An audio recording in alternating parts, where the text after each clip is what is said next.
Good evening, everyone. You are in the spotlight with Brian Gardner for this Tuesday, October the 24th, 2017. Good to have you all here for our first of two shows this week. Um, as I look at my phone, I got a message here. I shouldn't be looking at my phone while I'm trying to start the show. I messed things up. So good to have you all here. Hope you had a good weekend. As always, as we get going here to start the show, if you'd like to have your voice heard and contribute, you can do so by emailing us at itspotlight411@gmail.com. You can also follow us and tweet us at itspotlight411. And again, use the hashtag itspotlight411. You can also find us on Facebook. Just search in the Spotlight 411 on Facebook, and then make sure that you follow us and like our page, so that way you can interact with us and have some fun.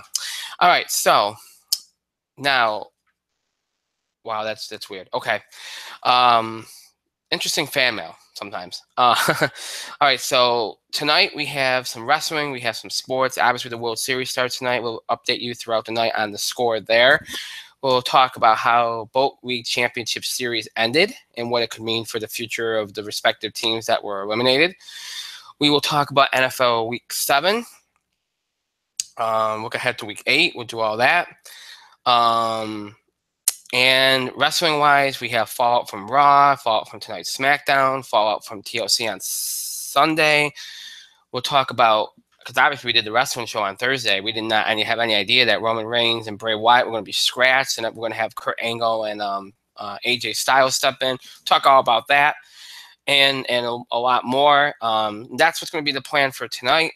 Thursday, we will be doing, will be entertainment. We'll be doing some usual box office stuff, box office beat, TV highlights, and as I said last week, we will be previewing the holiday movie season on Thursday.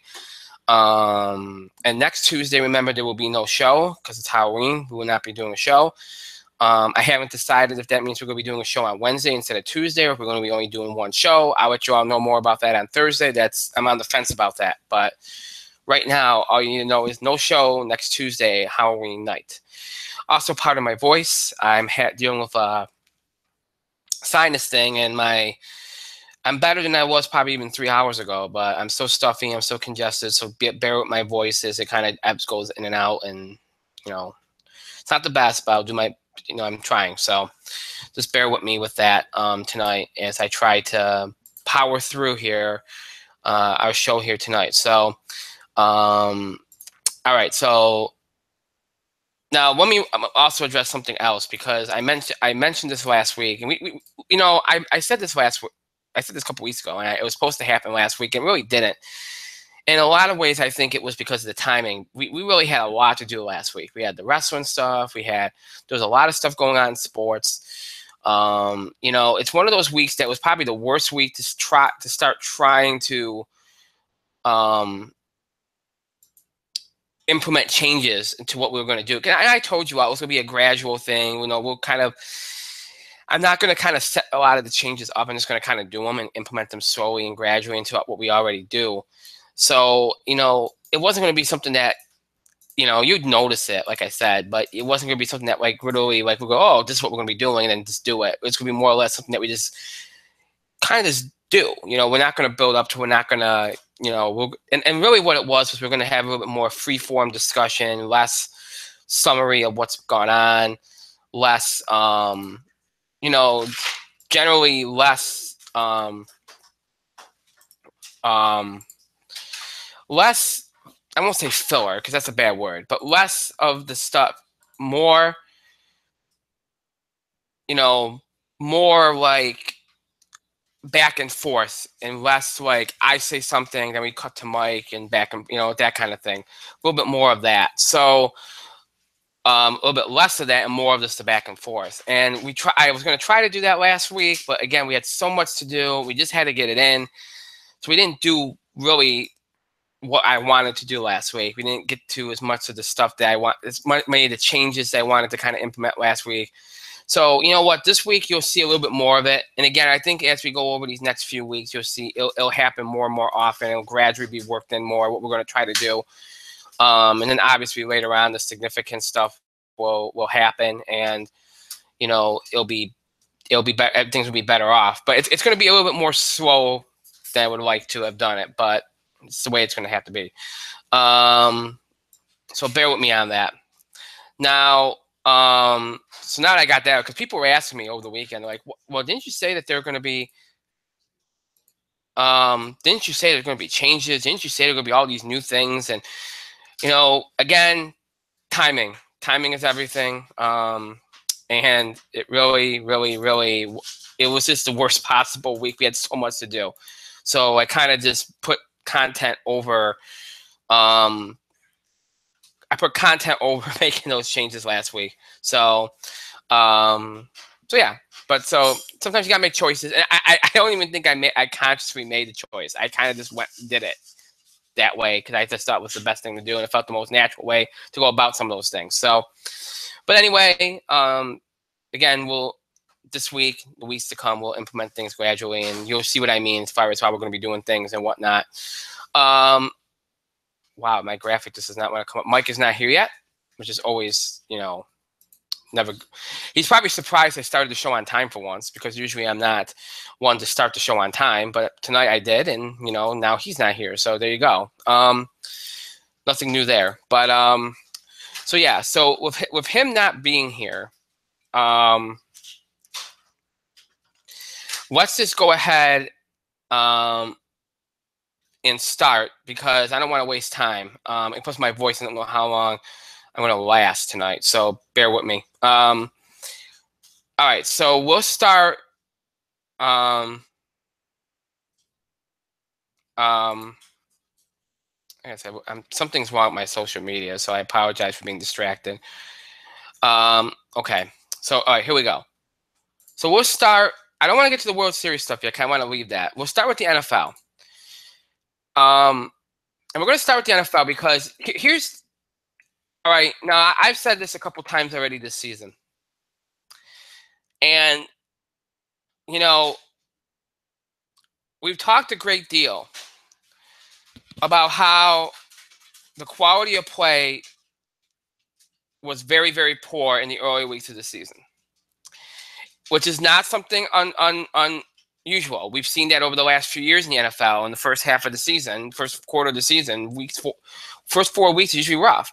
This year being the worst, to the point where people just could not even watch it. Now look, as I've been saying over the last few weeks, it's gotten better. It has gotten better as far as quality. However,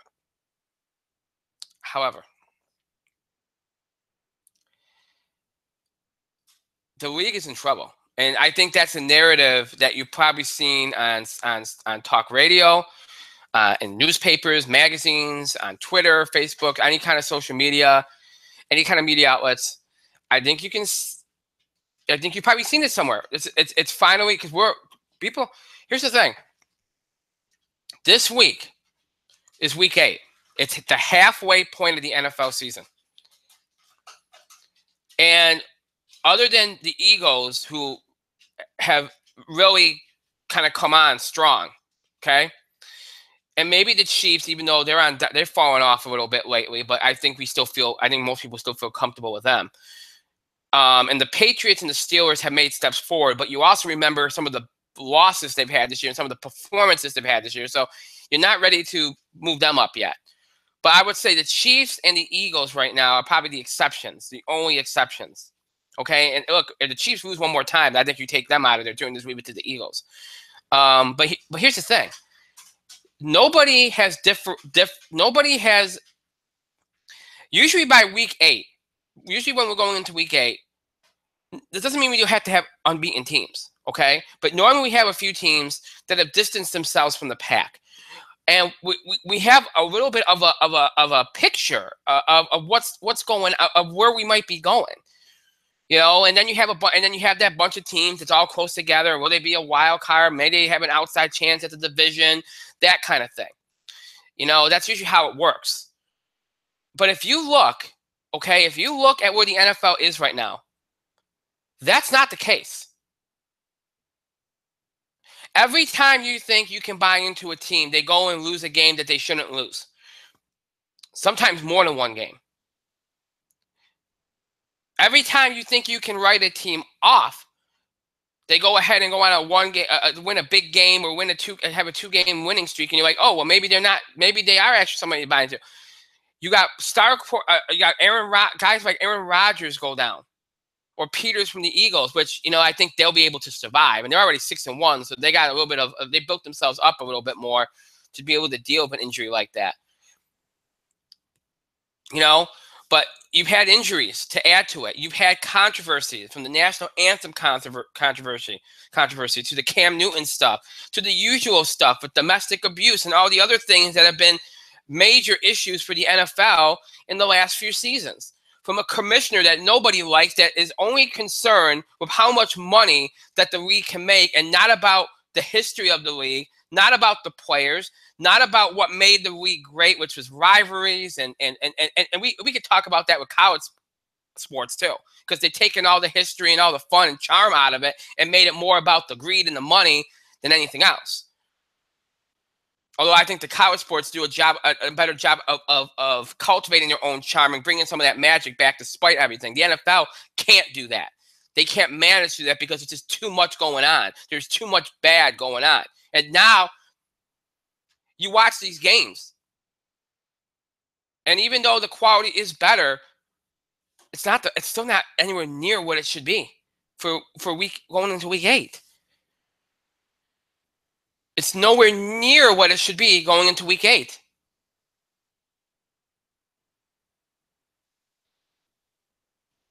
Not to mention, when you sit down, this is supposed to be the best professional sports league in the country. It's been that way for well over a decade now. And for the first time, and I don't even know how long, it's hard to even sit down and watch a Sunday a game. It's hard. None of these games are interesting. None of them are compelling. Even big rivalry games have nothing going for them. There's maybe been 3 games this season that have had any kind of compelling narrative or compelling magic. The Chiefs Raiders game last Thursday was one of them.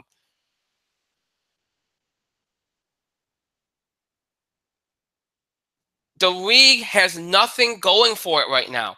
Nothing positive at all. It's a year, and I think a couple years ago, if I remember correctly, we had a year like this where nobody really separated themselves from the pack until late in the season, but the games were still interesting.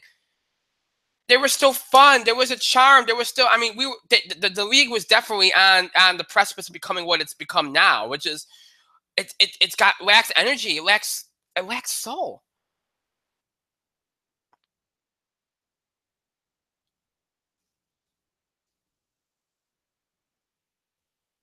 And that's a problem. Here's the thing. People like parody in sports. We've seen it in college sports. We've seen it in any professional sport. Parody can be good. In fact, it often is good.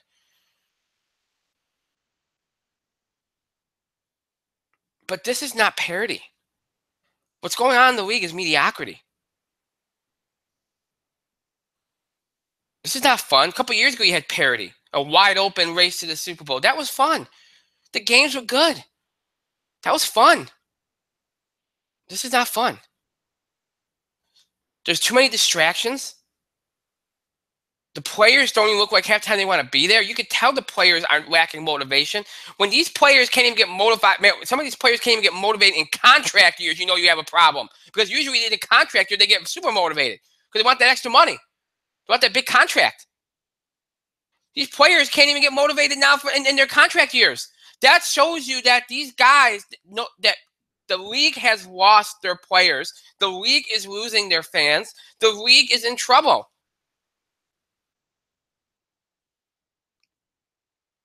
The league is in so much trouble. It's. They might have a couple of teams that could to keep it up, like the Eagles, for instance, can keep it up. There's a little bit of energy there, but boy, that's an awful lot to put on 1 or 2 teams.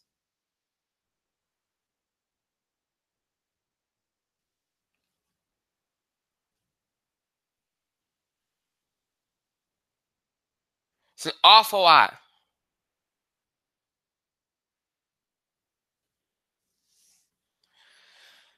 So, you know, I said this a couple weeks ago, and I'll say it again. I'm really glad we didn't do a separate football show this year.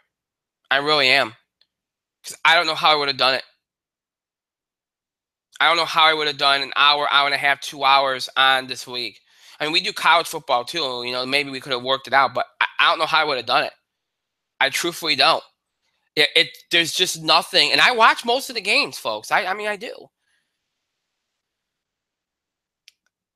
I just, it's hard this year. It's hard to watch.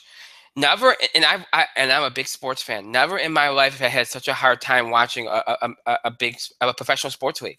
It's honest to God truth. Even the NHL, which I fell out of for a little bit, when I sit down, I still found enjoyment in it. I can't find enjoyment much in the NFL right now. Can't. Sorry, I just can't. It's a mess. I think we spent so much time talking about. We have barely talked about some of these teams this year, and there's a reason. You don't know how. You don't know to make heads or tails about any of these teams. The Eagles, I think we can agree, that performance last night was tremendous. They've had a good run here. The only team that they lost to was the Chiefs. And that's the only other team we think are worth anything right now. Again, the Patriots and the Steelers have made some big statements this past week. They are teams to keep an eye on because they're the usual suspect and you can buy into them. I think Buffalo's a team that you want to keep an eye on too because they've shown us some things so far, especially with their defense. But, for a couple of weeks there, we thought we had Carolina. And Carolina goes and lays an egg against Chicago. Carolina's falling off the rails. Green Bay can't – Green Bay probably would have been an elite team, but Rodgers is down. Even if he comes back in 6 weeks, who knows? So you can't, buy into Green Bay right now. New Orleans, maybe you can buy into. They had a big win against Green Bay this week. A couple weeks ago, the Jets were surprised they dropped one to Miami. Behind Matt Moore, who – replaced Cutler, who was just a disaster in Miami uniform. Let's be honest, it's a complete disaster. Tampa Bay's still a team that people think could do something, but they got to win some games here. But then again, the way the league's going right now, maybe you don't. Because even if you have 2 wins right now, you might still be mathematically in this. I mean, more than mathematically, you might actually have a legit shot here because some of these teams aren't distancing themselves from the pack. It's the way it is. That Kansas City-Oakland game last Thursday was a tremendous football game. Tremendous. Good offense, big plays. It was a huge win for Oakland that desperately they got to get another one on this Sunday because they're playing with Denver. That's a big game for them. Not Denver. They're not playing Denver this week. Kansas City is. Kansas City needs that game. Kansas City needs that game. I know Kansas City's had a good run. Kansas City needs that game. Because with the way Denver's played, and Denver's in a rut, right, a major rut offensively right now. A major rut. They lose that game to the Giants, and they lose that game. The next game the following week. Broncos are in a bad rut. A bad rut right now. So if Kansas City can beat them on Sunday, I think they take care of Denver. I think mentally Denver will be done. And they'll be questioning their quarterback, which I think they already are. Denver will be done. And then they only have to deal with Oakland in that division. And then if they deal with that, then I think they're long gone. So that to me, that's a big game for Kansas City for a number of reasons. But we'll talk about that later. Jacksonville from week to week, you don't know what you're going to get. Sometimes they look like a team that's going to surprise you. Their offense fires on all cylinders. Their defense, which they've had, it looks decent. This week against the Colts, they look like that. They won 27-0. But then they lay an egg the week after. It's a weird circumstance. Minnesota's might benefit from the whole Green Bay thing. They beat the Ravens this week 24-16. Who knows what's going on with the Ravens? Again, that's a team you just don't know what you're going to get week to week, and their defense is nowhere near as good as it once was, so that doesn't help matters. Cleveland's bad. Tennessee, you don't know. They only beat Cleveland 12-9. But then again, a lot of teams have come close to losing to Cleveland. So Dallas took care of business, so you might feel a little bit good about Dallas. Pittsburgh took care of business. You might feel good about them, as I said earlier.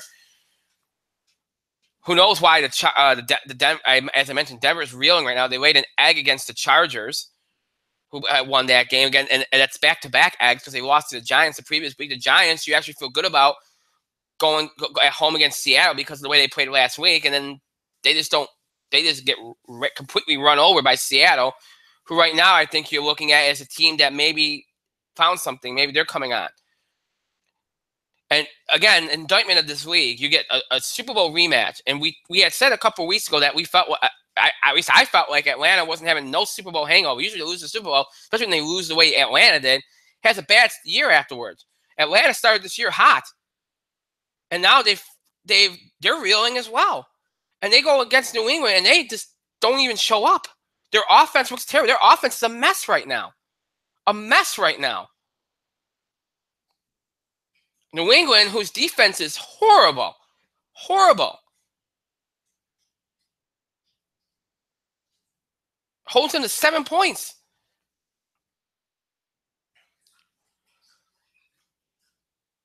So, again, it's just one of those weeks, topsy-turvy, and you just don't know. You don't, except for maybe the Eagles and the Chiefs, you don't know what to make of any of these teams. There's a couple teams that I think are on the precipice of maybe distancing themselves, but you just don't know. They could lose this week, and all of a sudden you're like, well, okay, I guess I'm glad I didn't buy into that team.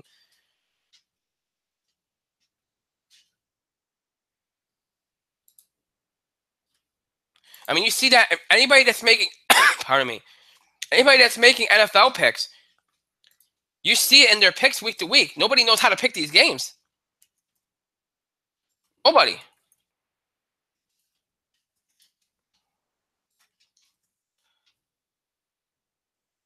I had a good week this week. The first good week I've had.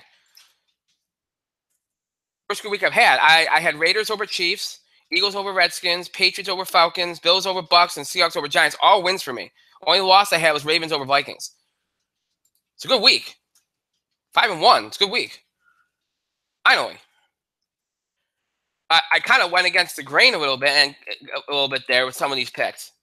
Because a lot of people picked the Chiefs, a lot of people picked the Redskins. Somehow people picked the Falcons. I went against a lot of people, and that's kind of what the way the NFL season's been.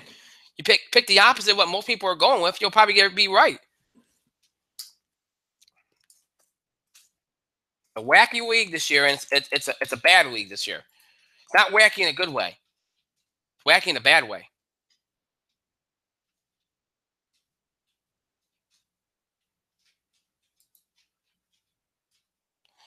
So you turn the page to week 8. And again, it's another week. It's another week you don't know what to buy into. It's another week that you don't know what to. You look at it, there's a few good games. Some of these teams, you wonder who's going to show up. What team are you going to be this week? A team that has potential? A team that looks like they could be an elite team? Or a team that doesn't?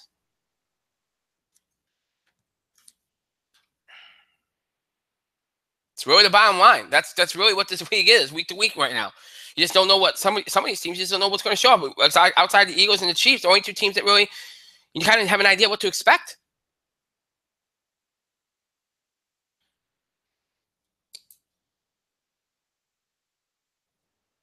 So as you go into week 8,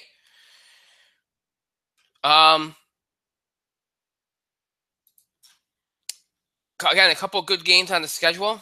We'll make some picks in a minute. Again, we'll see what happens. There's not much you can say. You know, it's hard to even hype some of the big games because so many of them have underwhelmed this year. So many of them have underwhelmed this year. So, with that being said, though, we look at the schedule Thursday. Not a good game. Not one I'd be looking for, that's for sure. Or looking forward to, I should say, that's for sure. I'm waiting for it to pull up. Hang on, it's not really working very well. Here we go. There it comes.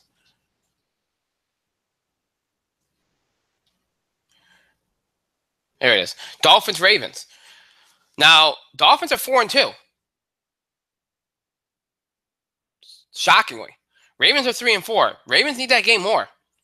And they're at home. So, but that's not a game that you get excited about, like I said. Other than that, you got Vikings, Browns, Raiders, Bills is a good game. Because the Bills can kind of, again, Bills have surprised a lot of teams. If they can get that win, they're 5-2. Colts, Bengals, really, I think the loser is pretty much done, even this year, because Even in a year like this, if you had 2-6, I mean, Colts would be 2-6. So I guess if they lost, I think they'd be done. 2-5 might not be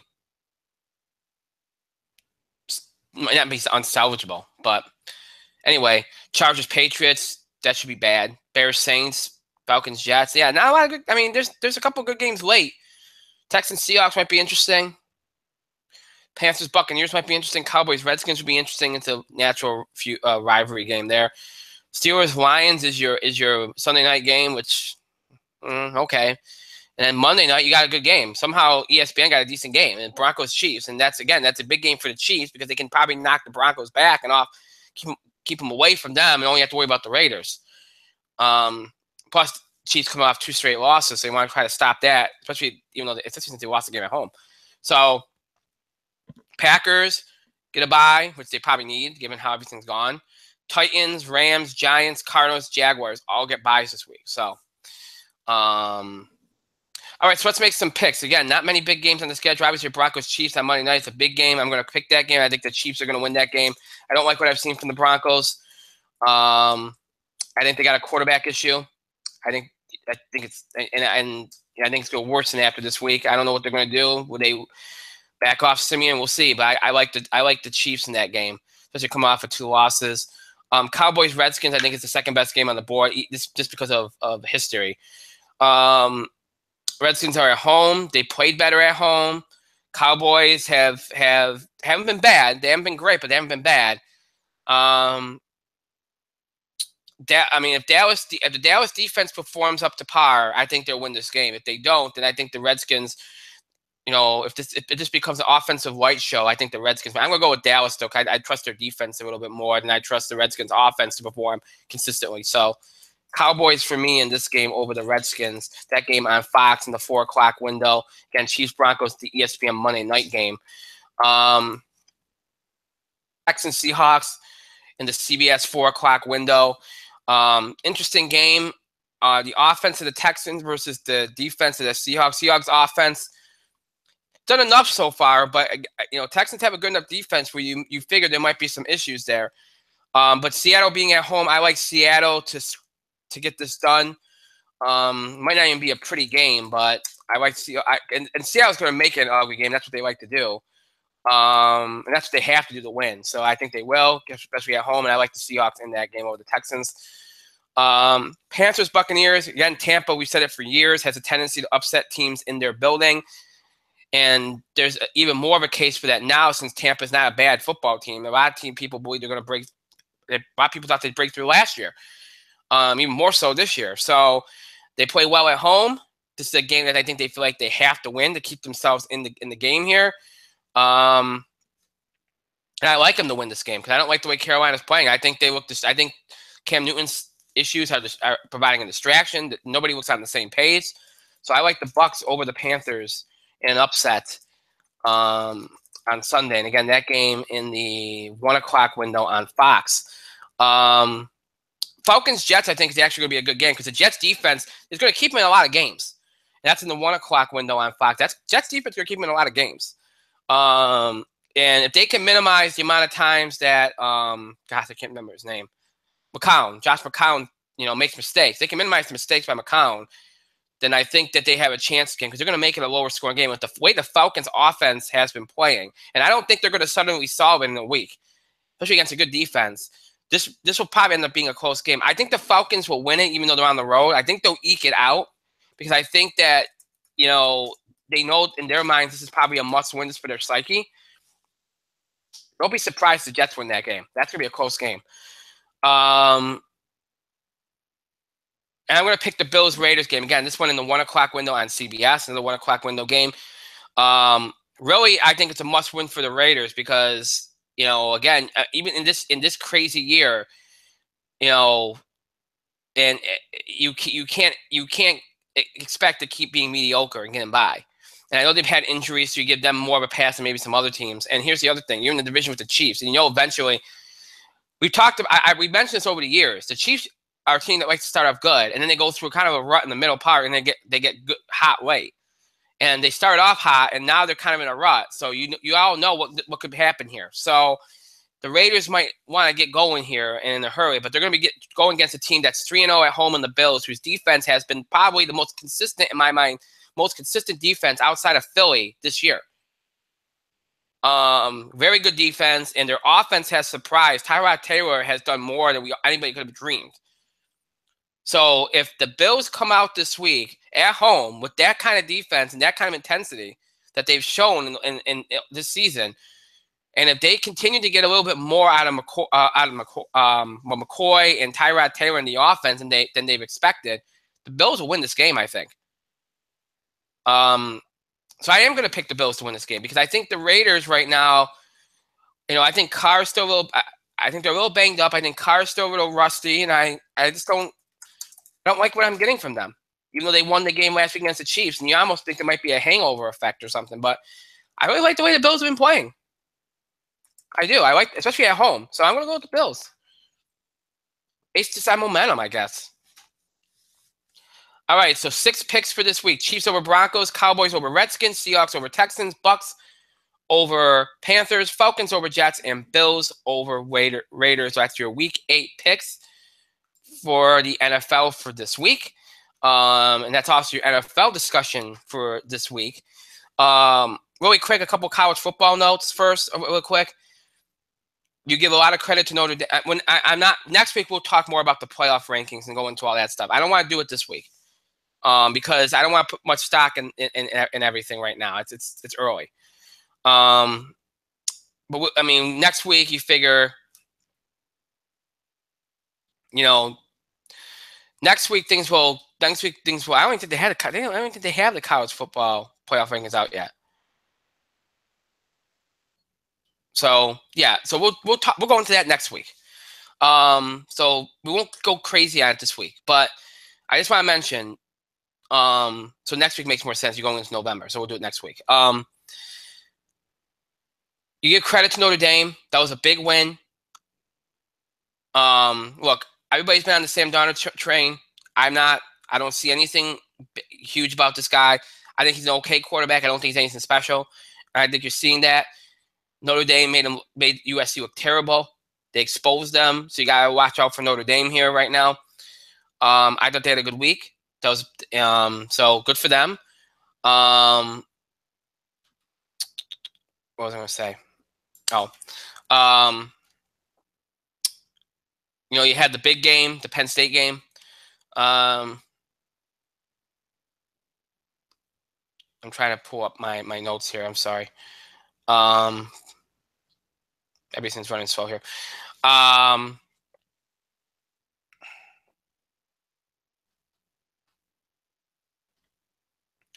Well, my board does not like me today. Hang on. Here we go. I'll just go here because that's not going to load quick enough for me. All right. Penn State, big win. Really, really big win. Predictable, but good win. So you like Penn State where they are right now. I think you like where Georgia is right now. As far as teams on the outside, I think Ohio State you like where they're at right now. Oklahoma as well, even though they dropped a little bit. But I think right now, clearly, if as far as being impressed where you're at right now, I think Notre Dame impressed a lot of people this weekend. So they're on the rise. But outside of that, I think the most consistently impressive teams right now are Alabama and Penn State. I'm not saying because they're 1 and 2. They've just been the most impressive. I mean, it's still Alabama's to lose here, folks, but I think Penn State's been right up there as being impressive, and Georgia's kind of slowly making their way there. But Notre Dame had the biggest statement this weekend, no doubt about it, and enough to probably knock USC out permanently because that was a terrible, terrible performance. Any chance of USC going anywhere this year are gone. I mean, they'll be in a decent bowl, but that was a terrible loss. It exposed them badly. That game. So, like I said, we'll talk with the playoff rankings and everything. We'll start getting into some college football next week as we build towards the playoffs and all that good stuff. As you go into November, that's when things pick up, and that's when there's lots to go into and lots to talk about. So we'll go into some of that more in depth next weekend and the weeks to come. But I just wanted to kind of briefly touch on some of the big things in college football this week. So I know my co-host has joined us. I know he joined us right in the middle of the NFL, so I just wanted to finish so that I could get through everything. Mike, I know you're in the spotlight. I half expected you to call me at 9:20 like you've been doing. So I sat down. I was about to start a wonderful dinner. And then I get your face popping up saying, "Why ain't going to?" I'm like, this is an inappropriate time. I just didn't join you until I was ready. And when I was ready, what am I greeted with? I am greeted with a haphazard NFL segment. Insult upon insult, Brian. Insult upon insult. This will not stand. Disturbing Sorry, and disgusting. I apologize. Well, you should apologize. I do have to. I was waiting for you because I was going to do it at the top of the show. I hate to randomly do it now, but since we already got through football and all we have is baseball and wrestling, I feel like I can do it right now. Because I wanted to mention this on the air because I want to start, injecting a little more fun and a little bit more personality, and I, and I'm not. And look, I didn't seek this story out. It just it's been something that's been bugging me for the last couple of weeks. I've been, obviously I watch a lot of Yes. I'm a Yankee fan. No shock. Okay. But over the last few weeks, because the Yes Network also airs the Brooklyn Nets games, right? So every team on their regional network, they have a slogan. Every season that slogan changes. They use it to promote the team and promote the games and all that kind of stuff. Have you seen what the Brooklyn Nets slogan on Yes is? We hope to be mediocre this year. I wish, because that'd be an honest assessment. But obviously you haven't. I'm going to say this, and I'm not saying this to be crude, folks. I'm not saying this to, but to me, every time I hear this, it reminds me a lot of Michael knows, and maybe some of you out there will too. When we were younger, we used to hear remember the Dick's commercial? Dick's. How overemphasized that was? Well, the Brooklyn Nets slogan is, "We go hard." We go hard all day, all night. And I want you to keep in mind, okay, that they emphasize the same way as those Dick's commercials used to. We go hard. And if you heard them, pretty much, you nailed it. You nailed it. So, yeah, so it's incredibly, every time it pops up and they play it, I can't. It's just like a rough, they had to know what they were doing, right? Mm-hmm. I mean, I see what they're going for. Okay, we play hard and we. And that's already strike one. They don't go hard. About mediocre. Maybe if they get lucky, they'll win 30 games this year. That might be enough. Get a 60, maybe. For the East? Might be enough. No, the East. Give the East a little bit more credit. They at least need 40. To get a 4. 40 to get a 4. Not really. Oh gosh. This is no longer really the East, kind of, that has losing record at 8th most of the time. So the quality of the play in the East has gotten better, kind of, in some areas. Mostly Milwaukee. Yeah. Well, Milwaukee's not bad. But yeah. I just had to bring that up, and I know I'm gonna get fan mail about it because and to be honest, I got mail about it, but only people that obviously see it have mentioned it. But I see it so often, you know, like during all the Yankee post games and all this stuff, like during the playoffs. That's all I heard. They air that promo every commercial break. So I've been meaning to bring it up, and I'm like, I'm just waiting for the opportunity. I'm like, well, fine, I'm just going to bring it up because I can't believe that they actually went with that. I really can't. The Nets have been struggling for something. So I guess Get Hard's the best their PR department could do. I mean, nobody could hit on a win. The clear winner in the East was Process in Philadelphia. What the fuck process are we trusting? Trust the process. Well, when you start sucking it up by the All-Star break, the process is for you to drop as many games as humanly possible so you can probably try to get a top 5 pick. Look, I know that they felt like... Well, I mean, Cleveland's got what? Defend the land? And Toronto's We the North. I don't mind those, though. That's not bad. The NBA in the last couple of years has gone to this like 3-word slogans. Right? Am I wrong? Right. Why? So the Nets, of course, go, we go hard. See, I know that they were very hopeful for this year because they went out and traded for D'Angelo. So it was really a solid offensive player. They had Jeremy Lin, who got hurt in the first game of the season. And he was out for the year, which is horrible. And, you know, I mean, they felt like they were going to have a better year. It's not like they were thinking they were going to win a championship. But they felt like they were going to have a better year. And, I mean, look, I get it. Like, okay, you know, we're going to go at it. We're going to attack. We're going to be just, you know, much more aggressive presence. I get it, but that's not the way to go about saying it. That's what I'm going to say. Anyway, I just wanted to bring that up. It's a little random moment there. So let's go World Series right now.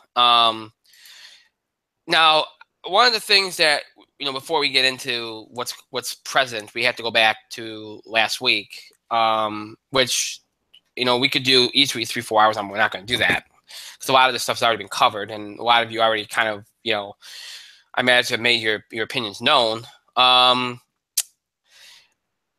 I think we can say less about the NLCS than we can the ALCS because the NLCS was just this total dominance by one team. And I think we can all agree that the Cubs really had no right getting out of that first round. The Nationals were clearly better. You know, they just made too many mistakes, and obviously Dusty Baker is going to pay the price for those, even though he shouldn't have been fired for that, but he is. But anyway, they made a lot of mistakes late, and that's why they lost. They practically gift wrapped the NLCS for the Cubs. And as we've seen with Joe Madden, last year and this year, Joe Madden likes to gift wrap games, and you either take them or you don't. Because that man has no idea how to manage pitchers at all. And his pitching coach has paid the price for that. His pitching coach has been fired. I mean, aside from a really, really gutsy start by Jake Arrieta in Game 4, they got nothing from their pitchers. The Quintana deal looks terrible. I mean, you'd think he'd be less. I mean, what is? I mean, you know, Mike, you know this. For years, what was the theory? You pitch better in the NL than you do in the AL. It's been the theory. Yes, it's true. Mm-hmm. You know, you would think he'd pitch better. He goes to the NL, and he all of a sudden gets lit up like a Christmas tree. It's. I mean, I don't understand it, but that's what's happened. So the guy that you went out and got to be another starter that you needed ends up being very hittable. John Lester had a bad year. Arrieta was in and out of the lineup. He was hurt.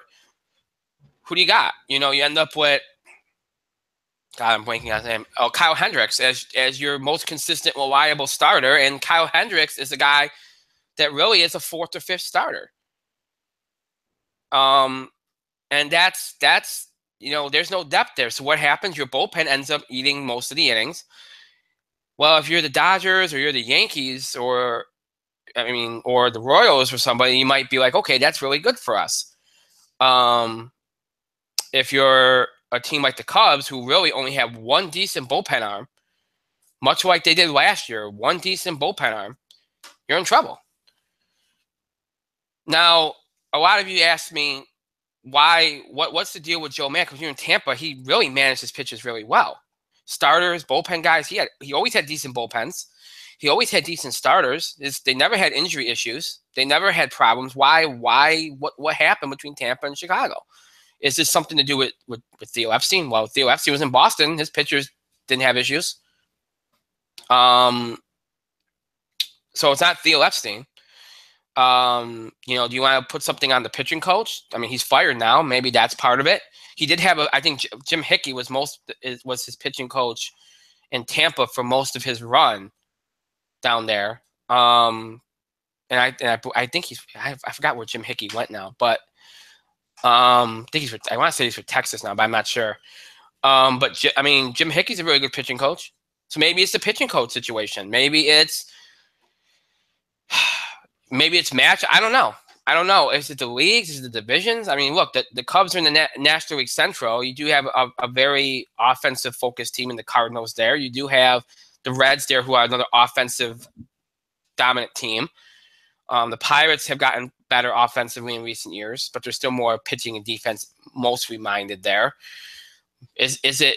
I mean, do you want to say it's a division? Maybe you can say that. I guess I don't know. I don't know why it's happened. I mean, he's always been a very unconventional manager. I mean, the reason why we have all these weird defensive alignments is Joe Madden. He's a disciple of Mike Scioscia. He's very eccentric. He's very he's just a very off the cuff manager. Now in a league now where so much is analytically based, and a lot of managers are just middlemen doing what the organization thinks is the best thing to do. In a league like that, he stands out because he doesn't do that. He does have the analytics, but he clearly doesn't listen to them. This guy doesn't worry about a pitch clicker. This guy doesn't worry about how many pitches is thrown in. And you saw what happened to Aroldis Chapman last year, and the aftermath, how his arm has, he got it back at the end of the season, but it took a whole season for him to get back to himself. And we wonder how Wade Davis is going to feel next year. Because he rode, the only saving grace to the Cubs, the only saving grace would be to Wade Davis. But, with Cubs losing, it might have helped Wade Davis, because if they kept using him the way they were, I don't know how much he would have left. I don't know what it would have done to his career. More or less. We've seen this guy go to closers in the 7th inning. You just don't understand it. He doesn't really have the best feel of the game. But he's gotten by. And I've heard this time and time again in the last year. The Cubs won last year despite him. That's what they did. They won despite him last year. He did everything that he could to lose that series, and they still won. And this year, you saw him do everything he could to lose that first series, the NLDS against the Nationals, and they still won. It finally caught up to him in the NLCS because they faced a team that's so much better. And the Nationals were better than them, but they weren't a lot better. They were just better. The Dodgers are so much better than the Cubs. They're better than the Nationals. So, obviously, they're much better than the Cubs. They're better in every aspect of the game. They showed that. And that's why they caught up to him. And, look, the Cubs didn't deserve to go any further. The Cubs shouldn't have gotten out of the first round. Dodgers were just dominant, and we talked about this last week. The minute Clayton Kershaw starts contributing as a starting pitcher, now they got Darvish and they got Hill and they got other guys there. They don't really need him as much. But boy, the minute Kershaw starts to contribute, all of a sudden the Dodgers are in the World Series. Who knew? That's funny how that works. Because for years, Kershaw had these ridiculously good regular seasons. Despite injuries at times and such, just really good regular seasons. And then playoffs, he'd be a mess. All-Star games, he'd be a mess. Now he's kind of finally getting it. And that's what happened. We've seen it with Roger Clemens. We've seen it with a lot of guys. Eventually, you get the monkey off your back, and you maybe have a good playoff game performance, and then all of a sudden you're ready to go. He's had a good postseason. Or him on the top of his game to add to everything else, it's going to be hard to beat him. It's a very tall order for the Dodgers to have to deal with. Pardon me, the Astros to have to deal with. And it's a very tall order.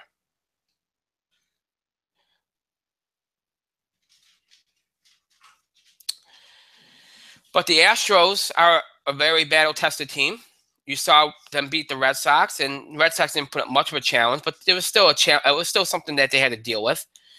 And then they played the Yankees, who, you know, a lot of people asked me over the weekend, say, well, what do you think went wrong with the Yankees? Because, you know, the way they looked at Yankee Stadium, you know, they won them 3 home games. Their offense came alive. Everything was going right. Pitching performances were solid. You know, everything was going right. Bullpen-wise, everything was going right. The only thing that was a bad thing in them 3 games at Yankee Stadium was Betances. And he came into one game, they pulled him out, and that was the end of that.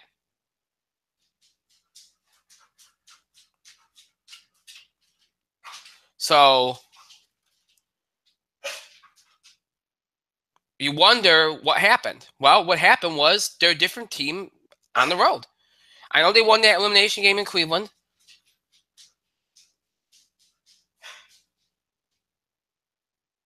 I know that they've had some decent success during the season, even though their record didn't show it. They did win some big games on the road this year. So I know they had that. But clearly they were a different team at home and versus on the road. You saw the way they were in games 1 and 2. Yeah, you could attribute some of that to Verlander. You know, I think games 2 and game 6 you give to Verlander. I don't think you go crazy about the offense in those games.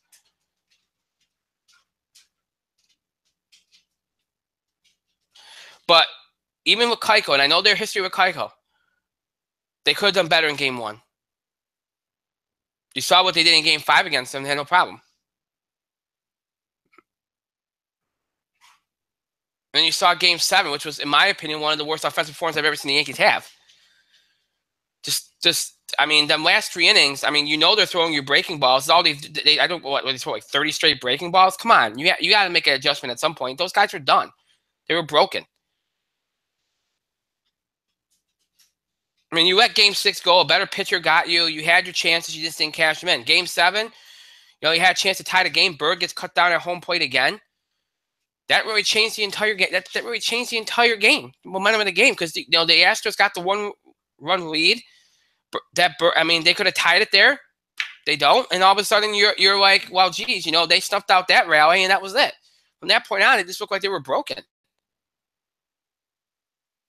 It's the same pitch over and over and over again. You don't make any adjustments whatsoever. You just keep swinging at everything. I don't know what to tell you. They're a young team. You know, maybe that was part of it. You know, once you kind of broke them, that was all they're going to give you. Because really, I mean, I know McCullers did a great job, but he just threw the same pitch over and over again. Morton did a great job. Morton did an okay job, but all those pitches were hittable. To me, I thought the Yankees should have hit more than they did in them first few innings. I mean, he was very hittable. I don't know why they were struggling against him, to be honest. Wasn't anything special. Verlander was special. Morton wasn't. But it is what it is. They got that far. I think everybody should be shocked about that, and everybody should be, you know, that was a pleasant surprise. Astros were the better team all year. Astros really, realistically, were the better team in the series. But even the Astros look like a completely different team away from Houston, which is kind of scary. And they did have trouble on the road this year. And here's the other thing that I think the Yankees really exposed about Houston. Their bullpen's terrible. I mean, I know they all went on Verlander, and really that was because Keuchel pretty much guilt-tripped them into going all in on somebody, okay? But they didn't do anything to address their bullpen. The Rioriano deal was a stupid deal. I said that at the time. They didn't do anything. Giles stinks. I'm sorry. Giles is not going to get him anywhere as their closer. He stinks. The whole bullpen stinks. The only reason why they won those last 2 games because they were bringing starters out in the late innings. the pitch. From Brad Peacock to McCullers in Game 7, they had to go to their starters. So terrible. It's a terrible bullpen. And it hasn't come back at them yet. I mean, they're in the World Series, but in this series, it's gonna come back at them. But again, this is another situation where, despite the fact that both these teams are 100-win ball clubs, the Astros, they probably are very close in terms of the lineups. Okay, the Astros and Dodgers probably have very similar lineups. Starting pitching, you give the edge to the Dodgers. Yes, the Astros have Keuchel. Yes, they have Verlander. Okay, but the Dodgers, and here's a very key stat. If you ever watch Dallas Keuchel, so much of what he does is based on the fact that he makes you swing at bad pitches out of the strike zone. If you do not swing at those pitches, you can hit him badly, hit him hard. The Dodgers don't swing at those kind of pitches. That's just not their offense. They wait for you to throw strikes, and when you do, they exploit them. Verlander's a little bit different. Verlander's an issue for them, yes. I think Rich Hill will probably be more, not Rich Hill, McCullers will be more of an issue for the Dodgers than Keuchel because of his breaking stuff. Assuming he can do what he did in the last series. Either way, the Dodgers are better. The bullpen is a lot. Their bullpen's the best. To me, the bullpen the Dodgers have right now is the best bullpen in baseball. Bar none. It is. It's been consistent all year. Been consistent this postseason. You look at the Dodgers, too. I think, we talked about that losing streak at the end of the season. That losing streak, I think, was good for them. I think it got them, in the mindset that take nothing for granted. You have to earn it. You have to work hard. Things were coming too easy for them. Remember, they have a lot of young guys in that lineup. Things were coming too easy for them. It kind of reset them, and you see how dominant they've been in this postseason. I think they're going to dominate this World Series. I think, people think, well, you don't like this World Series because the Yankees are. No, it has nothing to do with the Yankees, Dodgers, Yankees Cubs have been great series. Yes, baseball would have loved it. I think Major League Baseball is secretly depressed about it. Fox is depressed about it. Okay? Here's the thing. The reason why I don't like this World Series is because I think it's going to be a one-sided show. That's what I think. I like the Astros. I think the Astros are a really good team. It's just a matchup nightmare. It's a matchup nightmare for them because they have no offensive advantage in this series because, again, the lineups are very similar. Starting pitching-wise, the Dodgers have more. They go 4 deep. Really, the Astros only go 2, maybe 3. And again, I think Keuchel's not going to be good in this series. It's already showing that. It's 3-1 Dodgers right now. So I don't think Keuchel's going to be good in this series. I think McCullers will end up being better than Keuchel. But you have Kershaw, you have Darvish, you have Hill. You can go on and on. The Dodgers are set up here to dominate this series. And the most important thing, and as we've seen with Houston, this much with the Yankees, it's proven to be extremely important. Home field advantage. The Dodgers have it, the Astros don't. You've seen the difference in the Astros home versus away. And with that bullpen, their bullpen versus the Dodgers, this series is the Dodgers to lose. And I think the Dodgers, I'm going to give the Astros some credit. I think they'll take 2 at home. Somehow they'll take 2. I think McCullers will win his game at home. And I think they'll steal another game.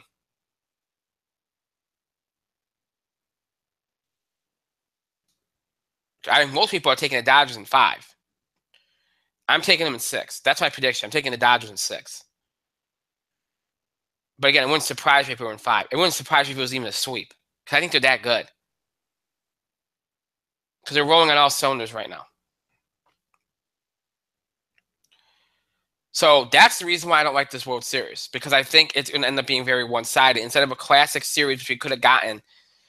And people are going to say, well, you're bashing the Astros. I'm not bashing the Astros. It's just the matchup.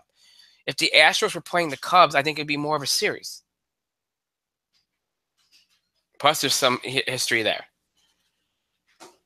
The Astros are playing the Nationals. I think it'd be more of a series. It's just that they're playing the Dodgers, and they don't match up well. That's the reason why I don't like the series. Nothing to do with the teams. Nothing to do with hating the Astros. There's compelling stories for the Astros. There's good players on the Astros. There's a lot of stars in this World Series. It's not that there's no stars. There's not that these aren't good teams. Or it's not that the Dodgers are a good team and the Astros aren't. They're both good teams. But the Dodgers have more momentum right now. They're the much better team.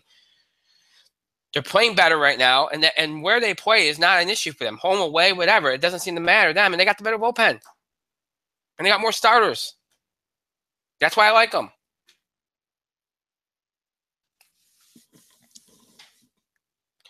So Dodgers in 6. That's going on record with that one. Now, we've been asked I mentioned Dusty Baker's firing, which I thought was unfair, but, Dusty has this stigma to him. He gets your team, gives you a good regular season, he gets your team to the playoffs, he might even get your team to the League Championship Series, even the World Series, but you're going to suffer a sad finish, a horrible, brutal finish. That's what Dusty's teams do. How much of that's Dusty's fault? I don't think he can blame him. It's the players, but maybe he does something psychologically, but maybe he doesn't. Look, everybody that's ever played for Dusty usually likes Dusty. Dusty's a good players manager, but he's got this stigma now to him. Will he get another job? Maybe. If you're a team that's looking for a good regular season, he'll give it to you. He'll get you into the playoffs. He wins everywhere he goes. But if you're a team ready to win a World Series, you might shy away from him a little bit. Mickey Callaway got the Mets job. He's, of course, the Cleveland Indians pitching coach. Very good pitching coach. He specializes in young pitching.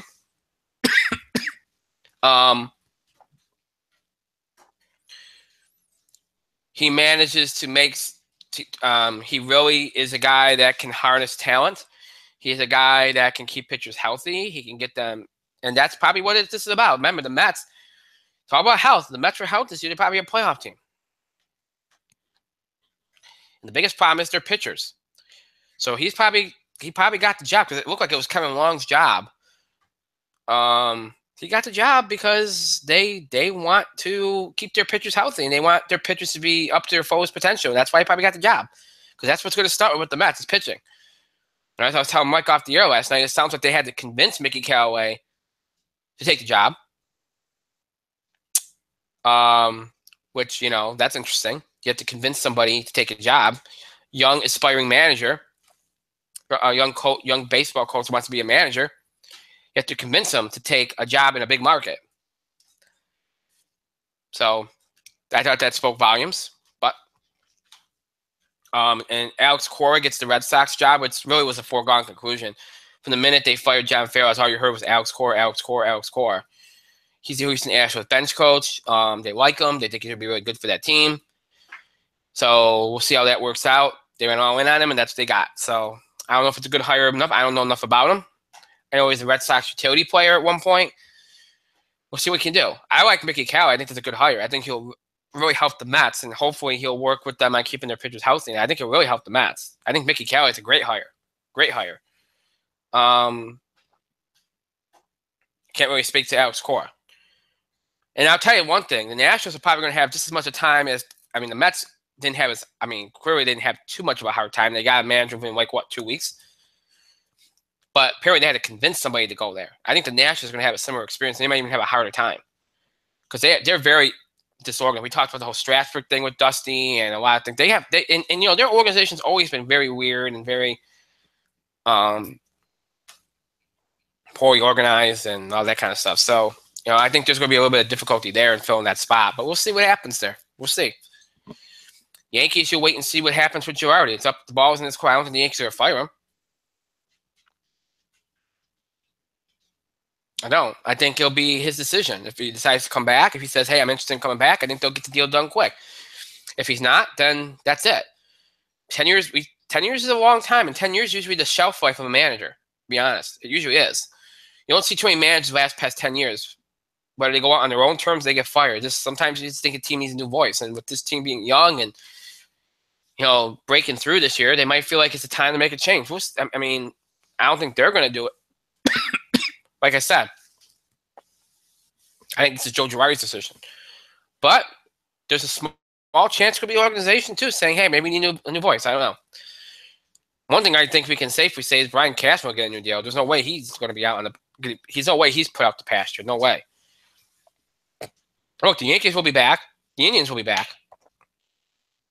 The Nationals will probably be back for at least one more year in the playoffs because, that's next year's the last year they have Bryce Harper and company before it all breaks up. They'll be back in the mix. The Cubs will be back in the mix. A lot of these teams that are in it this year will be back in the mix. The Red Sox will all be back in the mix. I mean, that's the one thing about these teams that made it this year. A lot of them are young. A lot of them are deep and have experience. I think you'll see a lot of these teams make it again next year. And maybe the year after as well. Because they're built for longevity and built for successful long-term runs. That's just the way it is. So, obviously, we'll talk more about managerial firings and hirings and all the other off-season stuff as we go along. Right now, we still got the World Series. And we'll obviously talk about that as it goes along and all that kind of stuff. And when the World Series is over, we'll wrap up the MLB season and turn the page to the off-season, cover the off-season, all the trades, free agency, all the other stuff, the awards, all that stuff that goes on in the offseason we'll cover. So we're not done with baseball yet, and obviously the World Series is going on. Right now it's 3-1 Dodgers in the bottom of the 7th, 2 outs there. Been a very, very quick game, which, with the guys on the mound, you're not shocked. Kershaw and Keuchel in this game 1, that course on Fox. Very well-pitched game. Very well-pitched game. And we'll see what happens. It's a close game, and right now it's looking like that. And look, with a lead late, the Dodgers have that bullpen. That's going to be a tough thing to deal with. Tough thing to deal with for the Astros late. Seager is back in at short. He wasn't on the NLCS, probably the ALCS. I was right the first time, NLCS roster. So he is back. Granderson was out for tonight's World Series game. Out for the World Series, I should say. So Seager was activated. Granderson's out, which is shocking to me because this is a guy in Seager that didn't play at all in that last series. He's a cold bat. I don't know why you would deactivate him and not. But then again, Granderson hasn't exactly, been hitting the baseball very well. So I guess they felt like they needed. I guess they felt like would like the infielder to have the infielder more. They have a little more outfield depth. Maybe they felt like Seager would give him better at bats in the series. Maybe that's got. Or give him a little bit more in the series than Granderson would. So I don't know, but I was shocked. I thought they'd keep Granderson even though he hasn't had the best results. But Seager doesn't strike out as much as Granderson, and even though again Seager is the cold bat, and that could lead to more strikeouts even if you're not a strikeout hitter. They probably felt they can get more out of Seager, I guess. But 3-1 Dodgers, World Series game 1, bottom of the 7th, 2 outs. Dodgers threatening for some more here. They got 2 men on. Chris Taylor has a home run in this game off Keuchel on the first pitch of the game, no less. Alex Bregman had a solo home run of his own a few innings later. That's the only run on the board for the Astros. And Justin Turner gave the Dodgers a lead with a home run in the 6th inning. So Keuchel's already given up 2 home runs. So again, that's what I'm saying. The Dodgers will wait until you get into the strike zone. They are not going to swing at bad pitches. And you're seeing what the result of that is in this game. So 3-1 Dodgers, bottom of the 7th. Again, while we're on the air, we'll keep you update on that score as the World Series now underway. That game on Fox. I don't want Mike to get mad at me for not throwing to him, even though he doesn't like baseball. So, Mike, do you have any thoughts on the World Series or anything that any of the baseball hot topics? You were talking for an extremely long time, and you know what? Maybe I do. Maybe I do. Maybe you do. Maybe I do.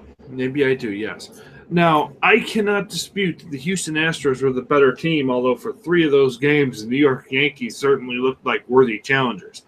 And I know for a fact, from a financial interest standpoint, bitch. Anyways, from a financial standpoint, I feel like Major League Baseball really wanted Yankees Dodgers. Now, as Brian so noted, painstakingly noted, the Dodgers are simply right now of the final 4 teams that were left, team in baseball. Hell, that Major League Baseball sincerely wanted Yankees Dodgers. It is the biggest. It probably is the biggest money matchup they have. Checking his phone, like a dude. I was going to say a bad word, but I'm not going to, because I'm not professional either. It doesn't matter. You could tell they wanted it, but the Yankees win one home game and they just one road game and they just couldn't do it. And let's face it, the Astros were simply a better team. It's just when they were at Yankee Stadium, they certainly weren't.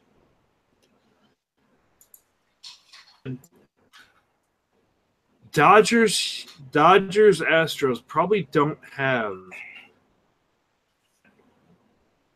mass market appeal the Yankees Dodgers certainly would have had, 100%. Now, the Astros are a very good baseball team, and those of you in Houston should be very proud of your baseball team, and I'm not trying to be patronizing. It's just that the Dodgers are better. Everything, I feel like. And it's just how it is. Houston's very good, and I feel like, yes, this could be a series. Don't think it'll go 7. And everything about baseball now is on paper. Everything about baseball now is on paper, and on paper it says the Dodgers should win this game in like 4. Brian, even though you walked away so unprofessionally, so rude.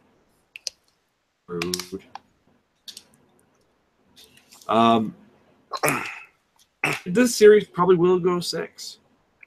And I think the Astros will probably win a few games at home because the Astros play out of their mind at home. Clearly, if the Yankees found out the extremely hard way.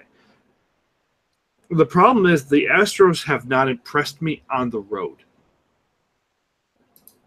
The Dodgers can win wherever they go. Now, I'm not saying the Astros haven't won on the road. If they're in the World Series, clearly they have at some point. Mm-hmm.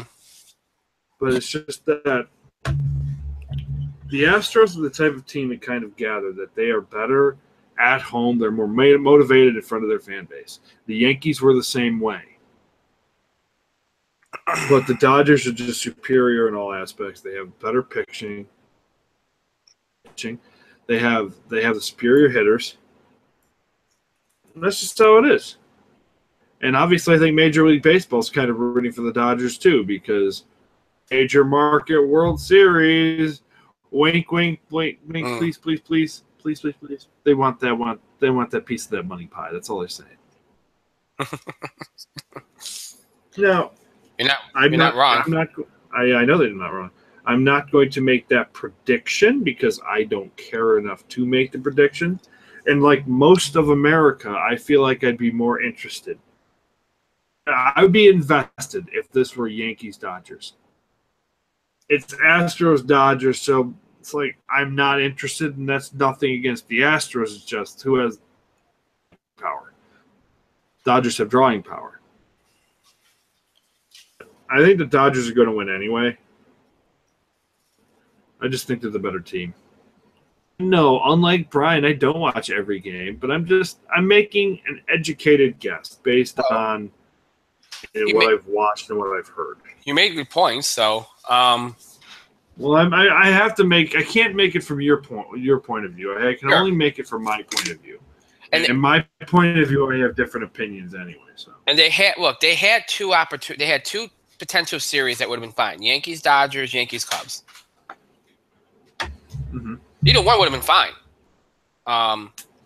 Although Yankees Dodgers have more of a natural rivalry going back to the Brooklyn Dodger days, that would have been a nice little thing. But yeah, I mean, you could have went either way. Yankees Cubs have always been a dream for a long time for a lot of people. So, but yeah, No, absolutely. I mean, now it's hey, maybe next year because again, all these teams are gonna be back. They're all gonna be in the mix for a long time here. They're all younger. They got younger lineups. You know, they all got the majority of them got money. So I think they're gonna be in the mix. So hopefully we get that in the years to come here. My throat's acting up. That's why I had to get a water. That's why I got up. So rude.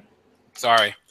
But hey, I made it through a lot. So all I have left now is wrestling. So at least I got through most of the show. So we'll keep you up there in the World Series game because it's motoring along. It's already going into the 8th inning. So it's quick game. Quick game. Which they're probably grateful for. By the way, this is going to be the hottest World Series on record. The forecast high to that at game time, well, the temperature at game time was 97 degrees, with a heat index around 110.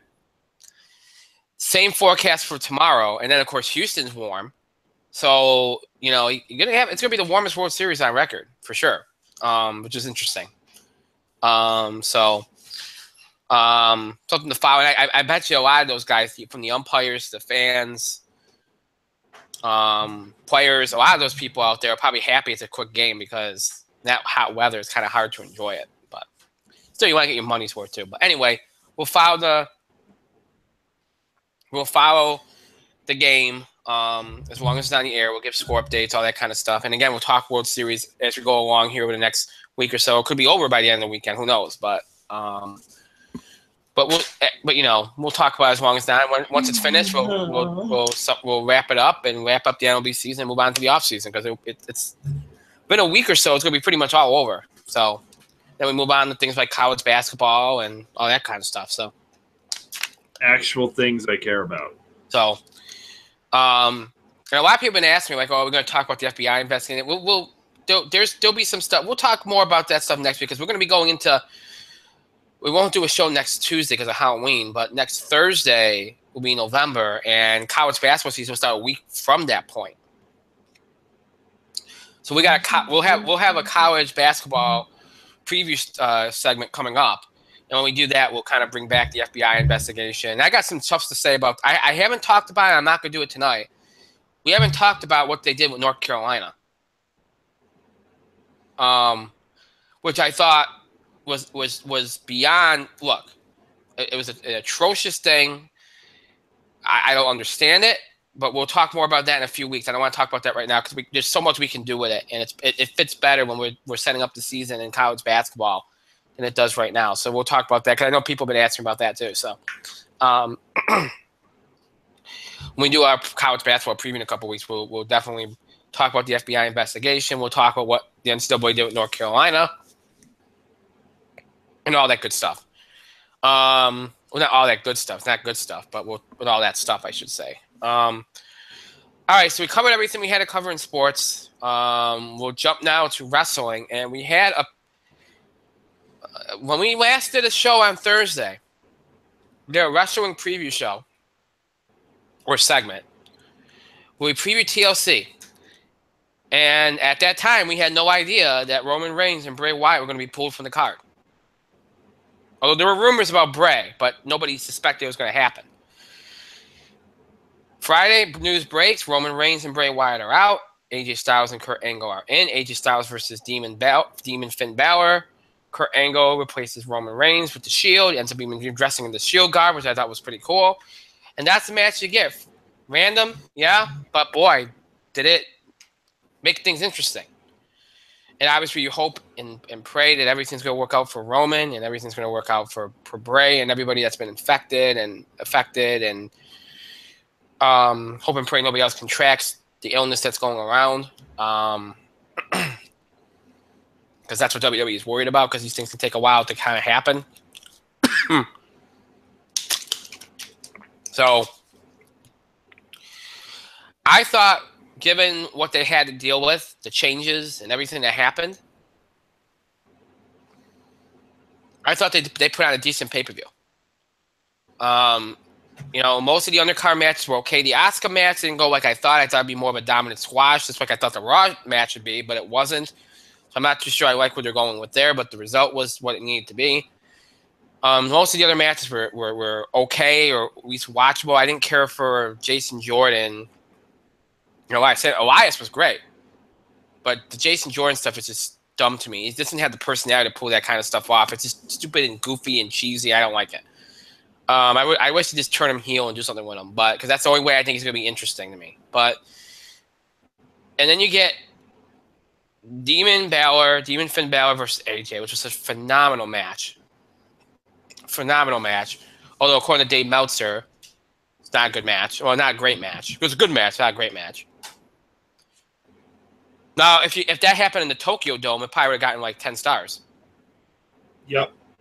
But it was a great match. Great match.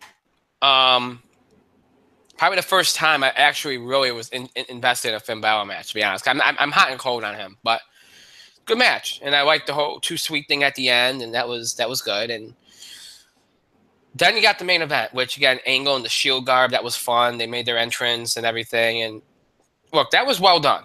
You know, they built up, they protected Strowman in a clever, creative way, in a very entertaining way with Kane. They set up a feud there, which all of us are surprised by because who knew Kane was going to actually stick around?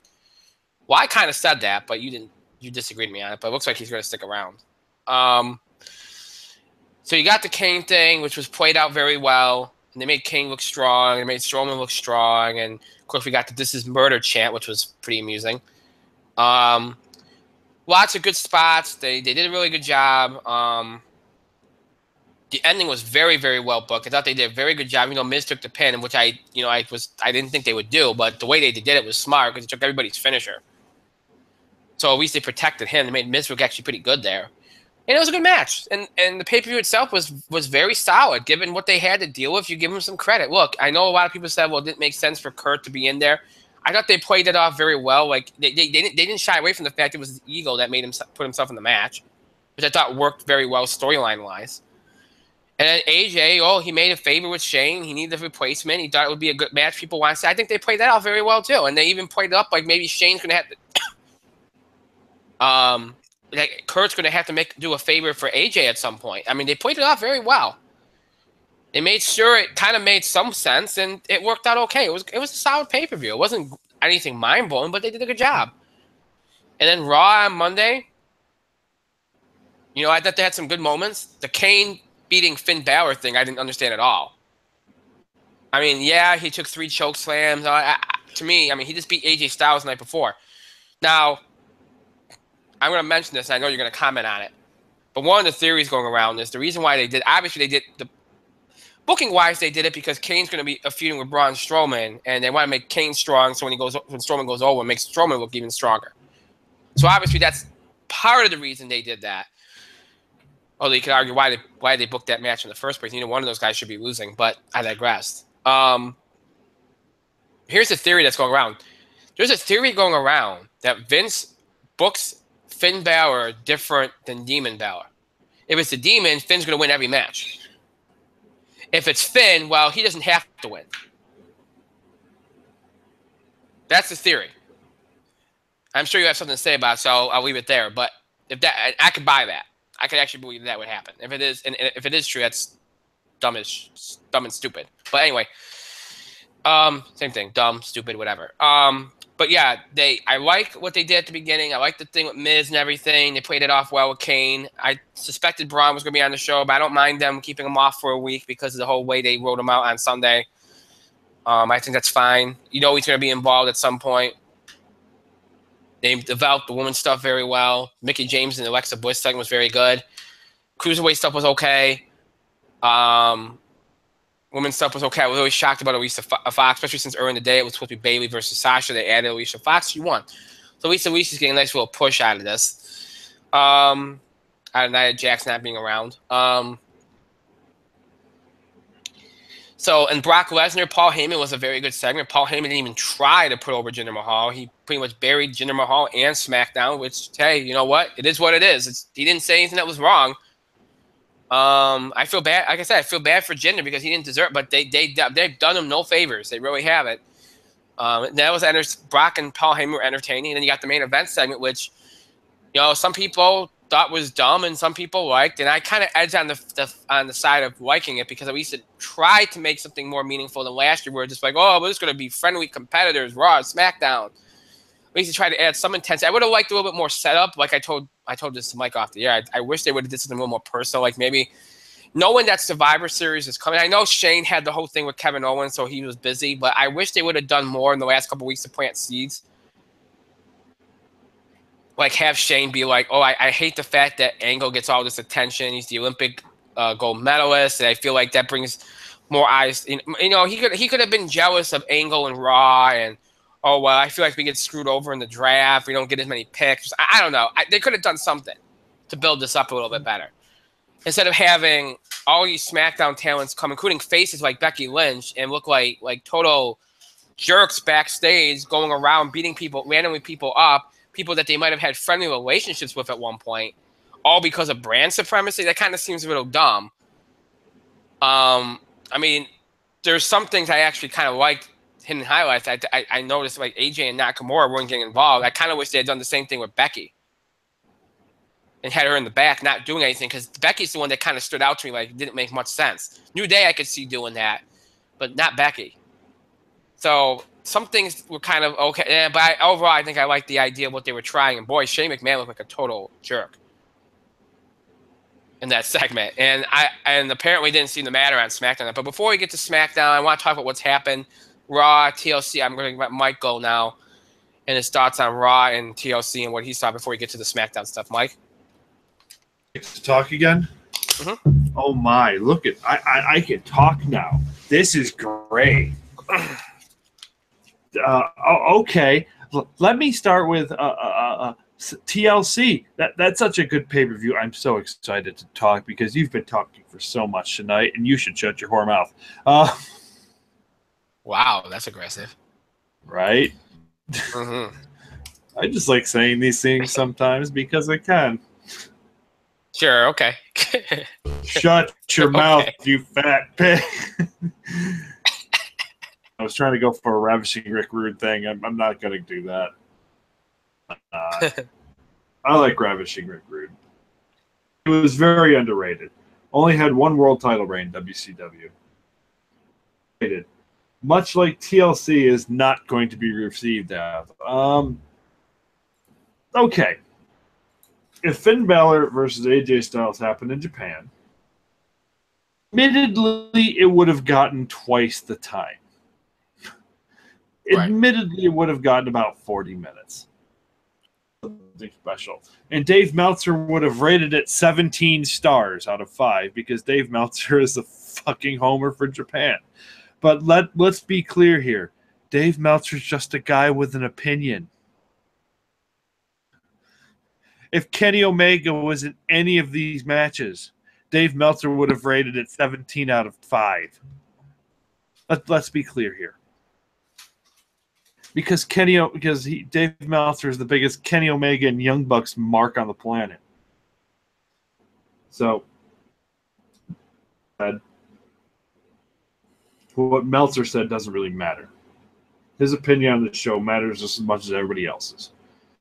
But for that being said, Finn Balor versus AJ Styles, I feel, was a really good match. It was a really good match for the time they were given and together on short notice. AJ Styles and Finn Balor had a fan-friggin-tastic match. Yes, Vince does book the Demon and the Balor Club a little different. It's an event. The Demons, he brings it out rarely. So when Finn Balor, and this tells me Finn Balor is going to go over Bray Wyatt anyway. The Demon was going to go over Sister Abigail anyway because that feud is fucking stupid. And hopefully it's over, but it's clearly not going to be over. So Finn Balor, was probably match of the night, easily wrestling match of the night. And this is a hard pay-per-view to critique because all of the other major talent who would be in other matches, Miz, who's been having good matches in the Bar and the Shield and Braun fucking Strowman, they were all in the main event. They were all in the main event, minus Roman Reigns. Instituted Kurt Angle. It's a good move. And you could kind of tell it dragged the pay-per-view down a little bit. You could kind of tell it did because they were kind of what they were doing. And they were lucky they had AJ Styles on hand to kind of wrestle Finn Balor. They were lucky. Even though they had to fly his ass back from Chile just to wrestle Finn. It was a once in a lifetime match. The only thing I would change is you should have had the club there. And I know they probably don't want to do that yet, but they should have had the club around and involved in this match in some way. And you can kind of tell they were struggling for time at this pay-per-view. I mean, yeah, the club didn't have a match on the show, but we had to have 3 Jason Jordan segments. We had Elias. Elias and Jason Jordan had a match. Jason Jordan won because the referee went fucking blind and didn't see Elias' shoulder up. Wow. Where did they run that spot in the last 3 months? Because this is Elias' feud now is Jason Jordan. Elias is to carry Jason Jordan through a feud.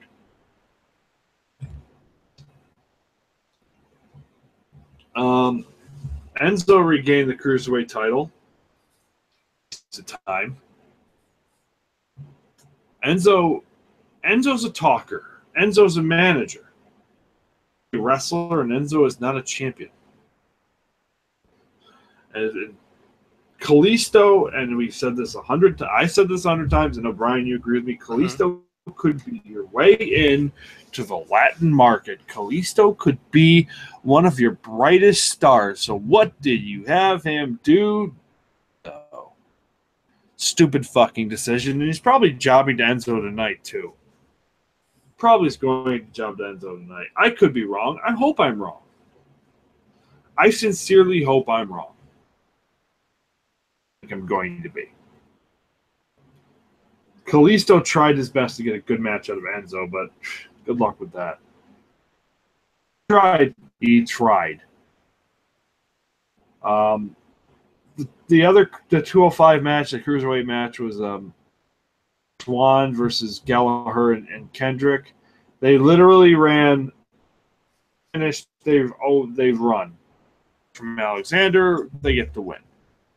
I thought Gallagher and Kendrick would win, continue, but of course it couldn't. So the faces went over. Crowd went mild, which is sad because Rich Swann could be one of your major stars and bright points in this division had you taken some time to build him up. Swann was a product of, well, we have to get Neville over. So you wasted Rich Swann and never tried to build him back up again. Kind of a rough decision. So if anything's been failing with the cruiserweights, it's been mismanaged, more or less. It's been horrendously mismanaged. WWE, I guess. The women's match, Alexa Bliss versus Mickie James, is really, really good. I probably would have run the title change. Mm-hmm. Title change. I would have run the title change.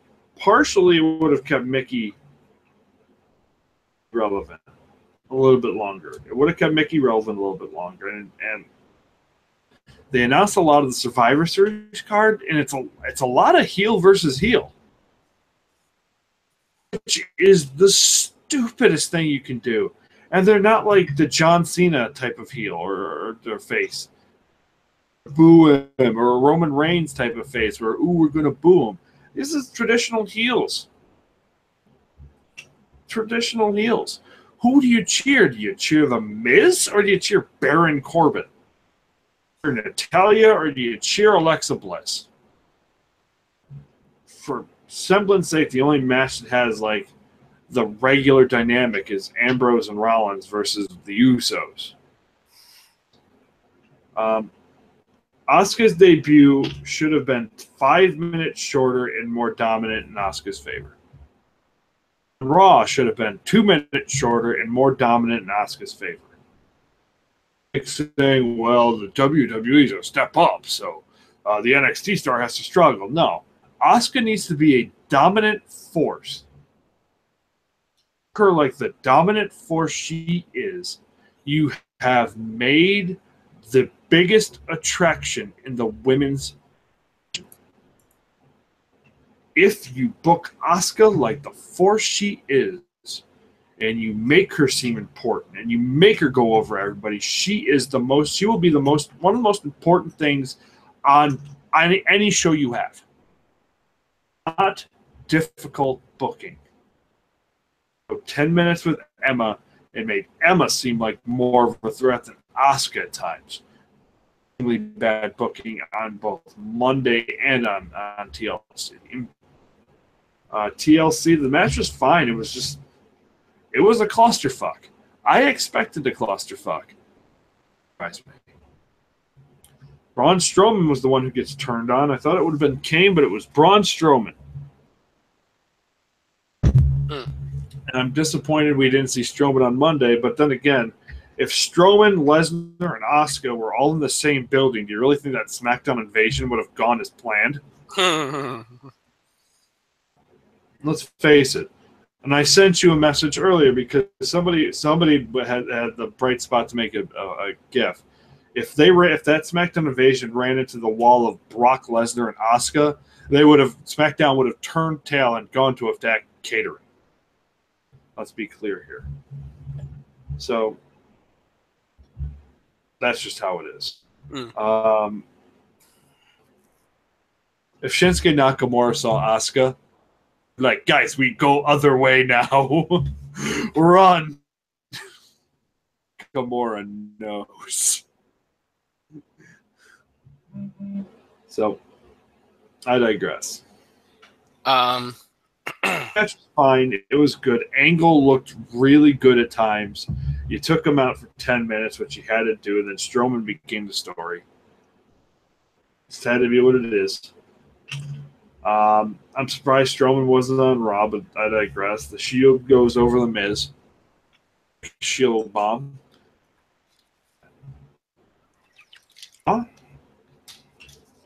Raw was generally forgettable. Generally. You had another Elias segment. It existed. Elias was great. Jason Jordan failed to hold up his end of the bargain. Shane McMahon shows up. Okay. Laid some groundwork for what happened later. AJ Styles, Ambrose, and Rollins. Who was it? The Miz and the Bar. They had a good match. Can't complain. AJ Styles is already in the thing. I wonder what's going on. Wink, wink. Alicia Fox is the captain? Yep. Alicia Fox won the captainship over Bayley and Sasha Banks. Oh, another day in Bizarro World, I guess. Okay, one of the highlight of the show, I feel like, was the promo Paul Heyman cut on Jinder Mahal. And you know what? Paul Heyman is right.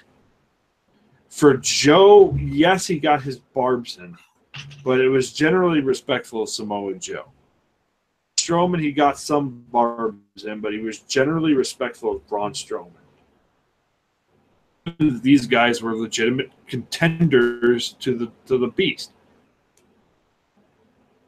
Jinder Mahal, he openly insulted and derided as being somebody who isn't even worthy of being WWE champion. He is a pretender. And let's be clear here, nobody is going to give Jinder Mahal a chance in that match. Nobody. And they shouldn't give Jinder Mahal a chance in that match.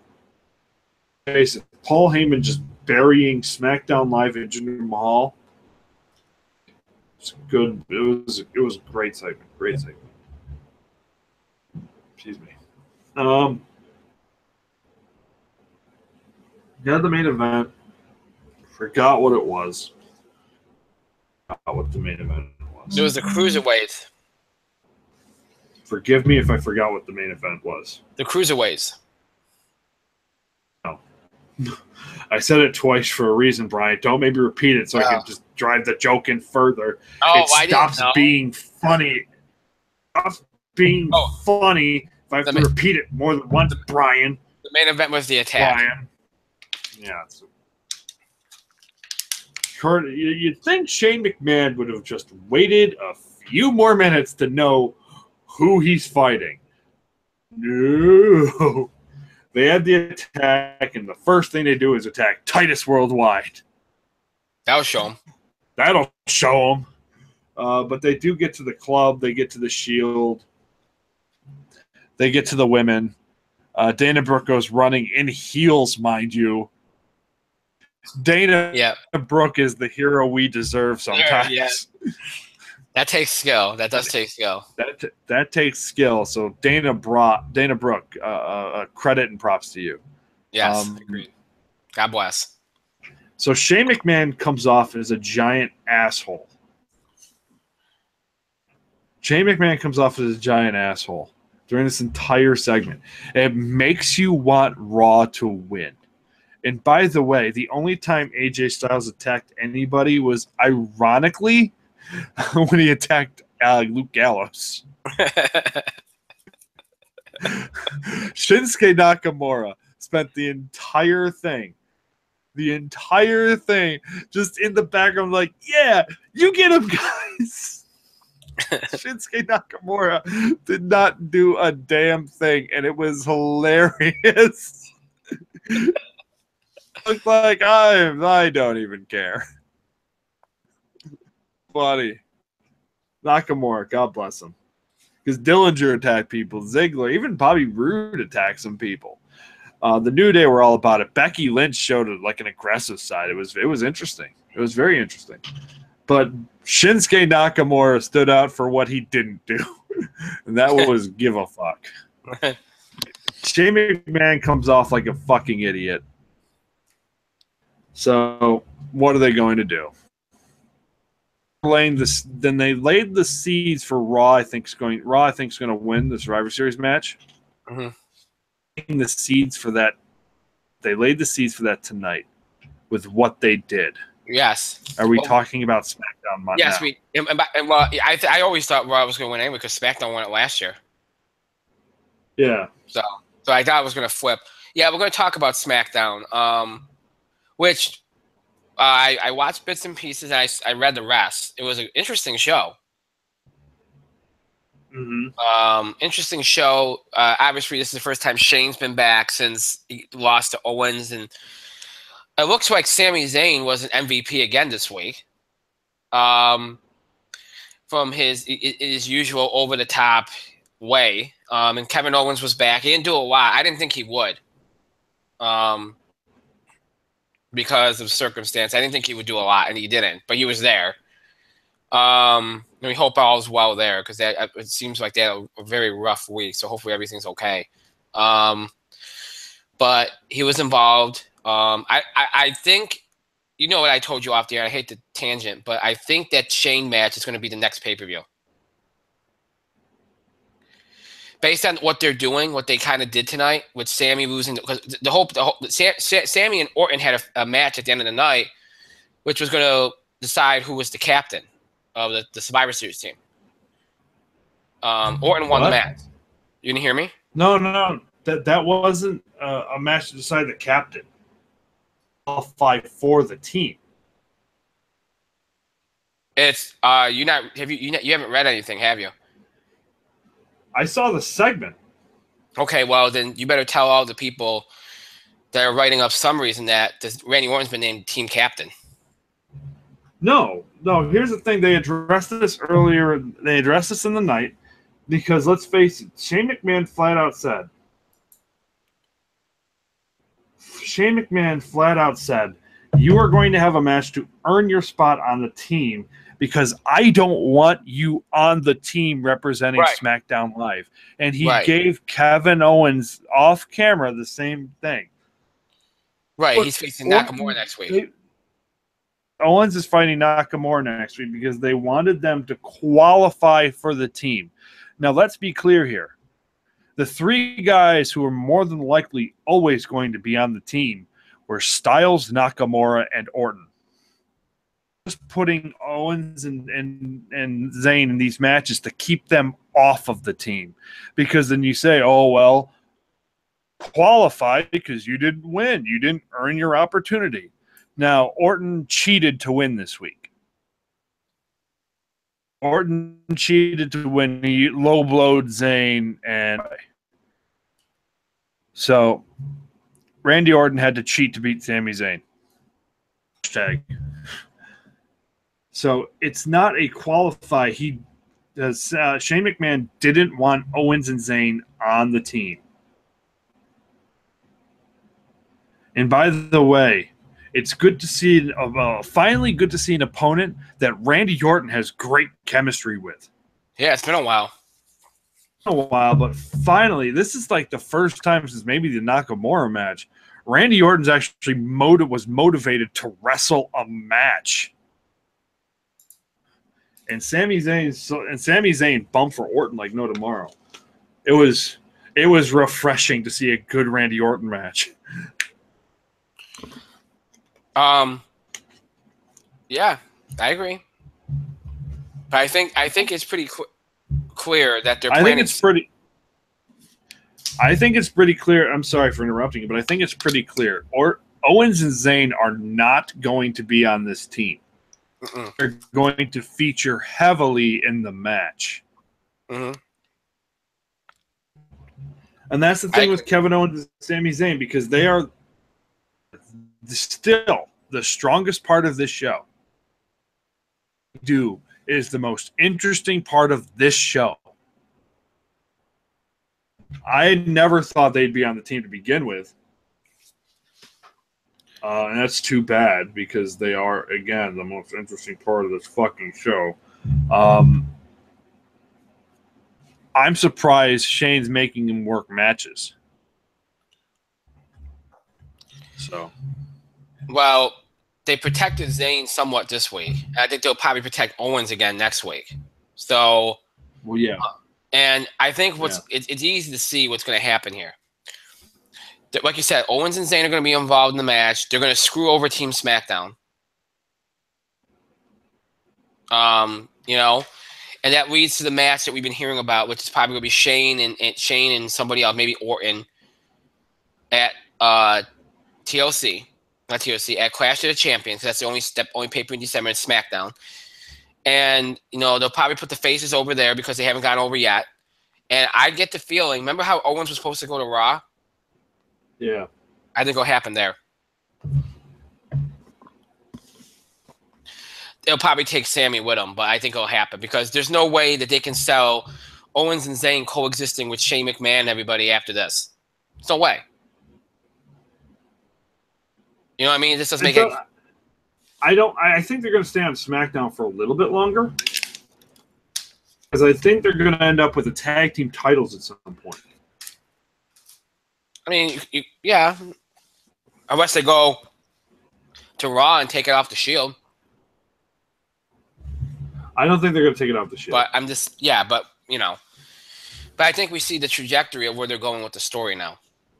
I'm going to be 100% honest.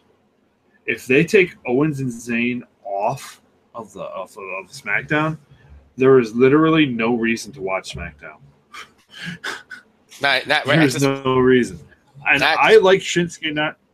I like Orton. I like Becky Lynch. I like Bobby Roode. I like Ty Dillinger. But there's no reason to watch the show if they leave. And I like Charlotte. I like Charlotte. There's no reason to watch the show if they're gone. Well, outside of the main event stuff with Zayn and Shane and Owens and Orton and Nakamura Owens next week. They also set up Ziggler and Bobby Roode 2 out of 3 falls for next week. Yeah, there's no point in that match, but all right. Becky Lynch is going to be the captain of, and that's actually confirmed. Because again, the captain stuff people are throwing around. Mike's right. WWE.com does not list Randy Orton as the captain, but people are throwing it around for Randy Orton, which is weird. But no, he lists Orton as a member of the team. Let's be clear here. That captain's going to be AJ Styles. Mm-hmm. Captain's going to be AJ Styles. But Becky's been listed as the actual team captain. She won a match, fatal 5-way. Yes, because they had a fatal 5-way match to determine the captain. Yep. So she won that, which is cool. I'm glad I went to Becky. That's cool. Especially since she was such a cheerleader last night, like for that whole brawl. Sorry about that. I got my voices. I said bra instead of brawl. But yeah, it makes sense. Other than that, they had a couple other things going on. Jinder Mahal and the Singh brothers continued to go after Brock and Paul Heyman, and AJ Styles won his match against one of the Singh brothers. I forget which one. And it was what it was. A lot more movement. Now, they did tease that Raw's going to attack SmackDown at some point. Daniel Bryan had that ominous ending with Shane. Where it's like, you better be ready because they're going to come at some point. You know, and they played it up the whole night, I guess. They kept mentioning extra security and all that kind of stuff. And I didn't watch this segment. Maybe you saw a clip or something, but they play it up like Daniel Bryan doesn't like what Shane did. I didn't see the segment, but it would make sense for Daniel Bryan to not like what Shane did. I know he threw in a dig, like he said, "Well, you better make sure that you're ready, and that's in your job description." Like he kind of, the way I took it, kind of meant like, "Well, I'm not gonna handle this. You are." Daniel Bryan, essentially, I think with this thing, he made it essentially not his problem. Right. That's what I think. Which is again, it makes sense. So, and I imagine Shane's going to be there through Survivor Series now. Oh, yeah, definitely. It only has to be 3 more weeks. So, the thing with Shane and Raw is going. I thought it was going to happen tonight. I think a lot of other people did too. But the fact that, and I think people are disappointed because it didn't happen tonight. But I think now they're waiting for Owens and Zayn to kind of be officially out of that match. And let's be clear here. Who does SmackDown even put in that match? Styles, Nakamura, and Orton. Orton, Styles, Nakamura, and the other two guys are obviously going to be Ziggler and Roode. I think Roode, I guess it'd have to be Ziggler and Roode.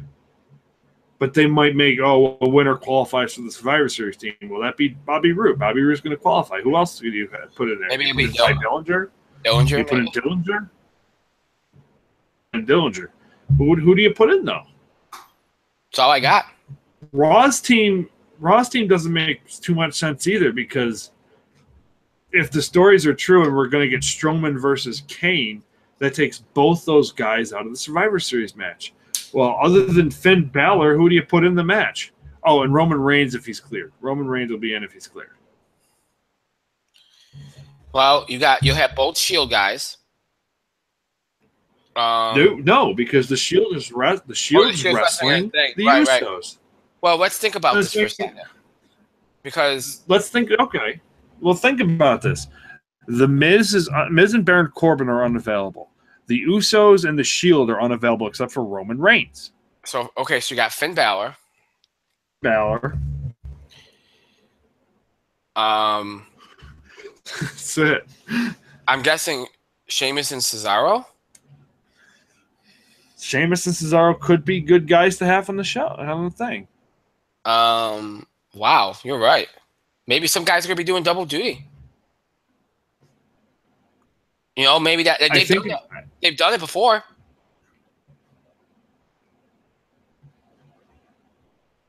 I mean, I don't know. You're right. You make a good point. It's hard to say. They're probably banking on Roman coming back. And I imagine they should be banking on Roman coming back. And case, that would mean Bray. Oh, okay, Kevin Owens. And that would mean Bray Wyatt would be available too. yeah, that would solve that problem. It would solve a problem. It wouldn't solve the problem. But you're right though that you make a very good point. They don't really they better be hoping Roman comes back. Yep. Yeah, who knew we'd say that? I mean, Cena. I mean, you could conceivably use Cena, but Cena apparently is going to be involved in the gender. Now that's not confirmed yet. They're going to have a referee, but I guess they have a couple of different ideas. But Cena's the most likely choice, so he's probably going to be involved there. So that means Cena won't be in that match. He can't be in both. I mean, he could be in both. We might need to be in both. But we'll see. You're right. That's an interesting point. I never even thought of that. that Raw. I mean, SmackDown's kind of got it somewhat figured out. They got, but Raw doesn't really have it figured out. Interesting. I guess we'll see. I think what they wanted to do too, Mike, is I think they wanted to break up the brawls, the attacks. I think they didn't want to do it I agree. Back to back. I think they thought it was too much. And I agree. I think that's what they were going for to begin with. And I think that, yeah, I think that's fine. You know, I think a lot of people expect it because it's pretty predictable, but, you know, I don't think they'll do it next week either. I think next week you'll probably see Strowman come back on Raw and attack Kane. They'll solve the Owen Zayn stuff next week, and then the week after will be when they attack. Yes. That's what I think will happen. Because then by that point, it'll come off like a surprise to everybody. The people will kind of like give up and like, well, maybe they're not going to do it. Just when you kind of start to think they won't, they bring it out. That would be the best. And I think Owens and Zayn are going to have a hand in them even showing up and attacking. They let him in the arena or something. Probably. It's a good chance.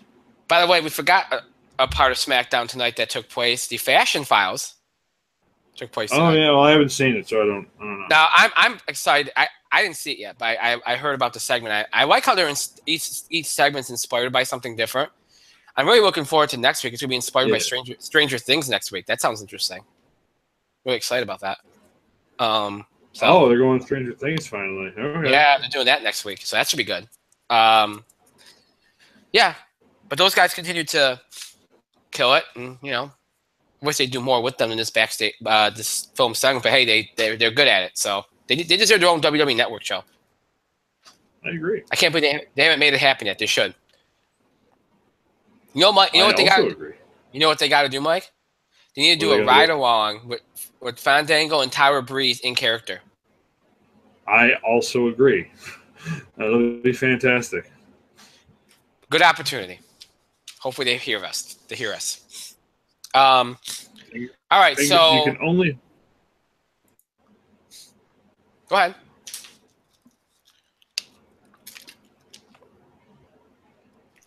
All right. So we got through all the wrestling stuff we had to get through. And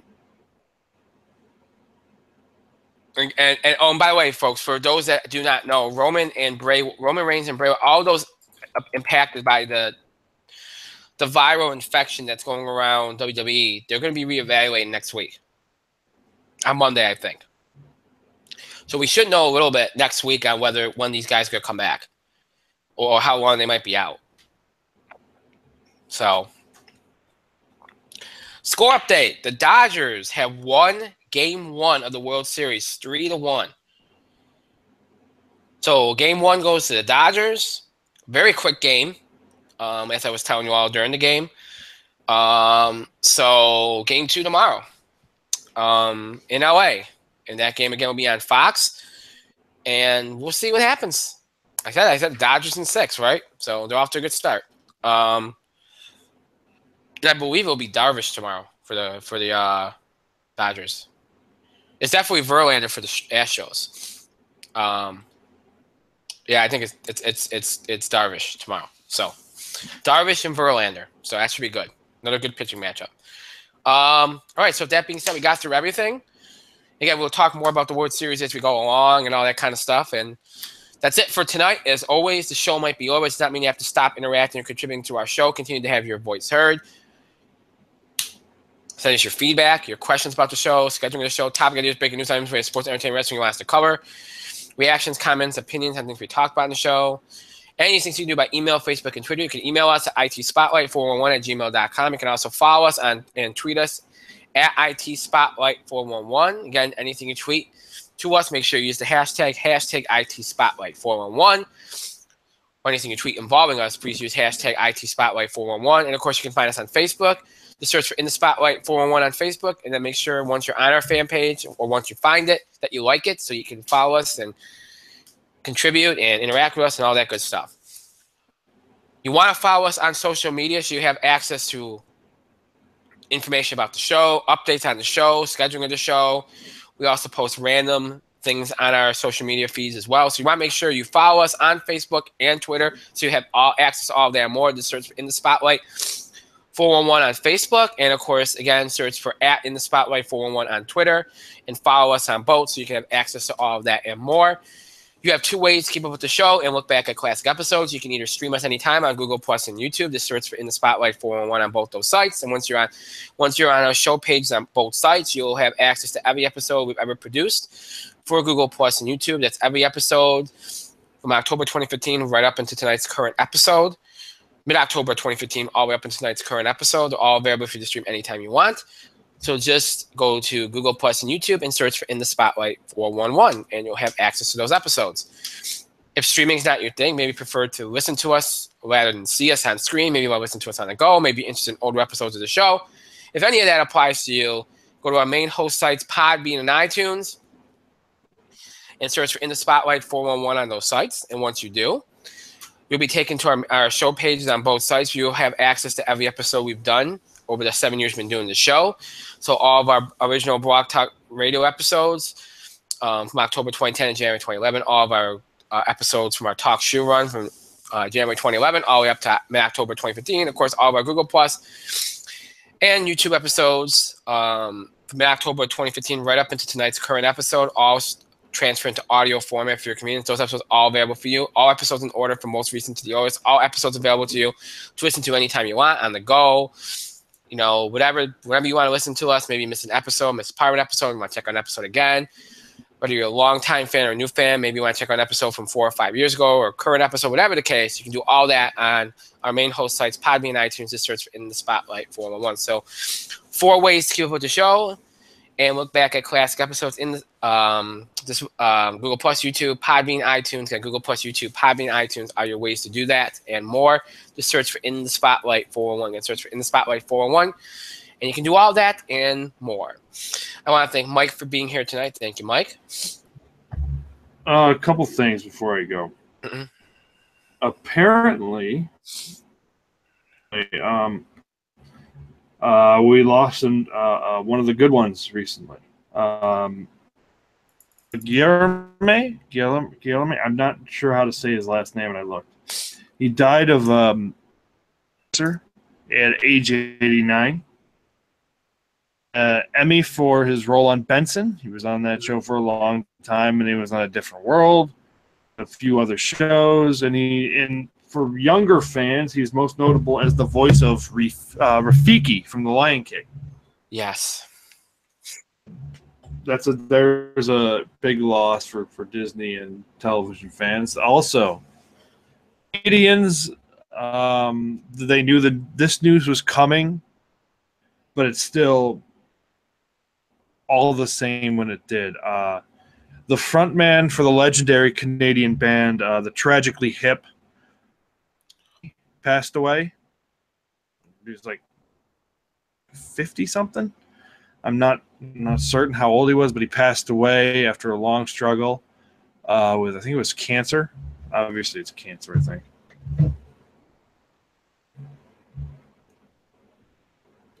The man and his band were 100% legends in Canada. When the Tragically Hip did their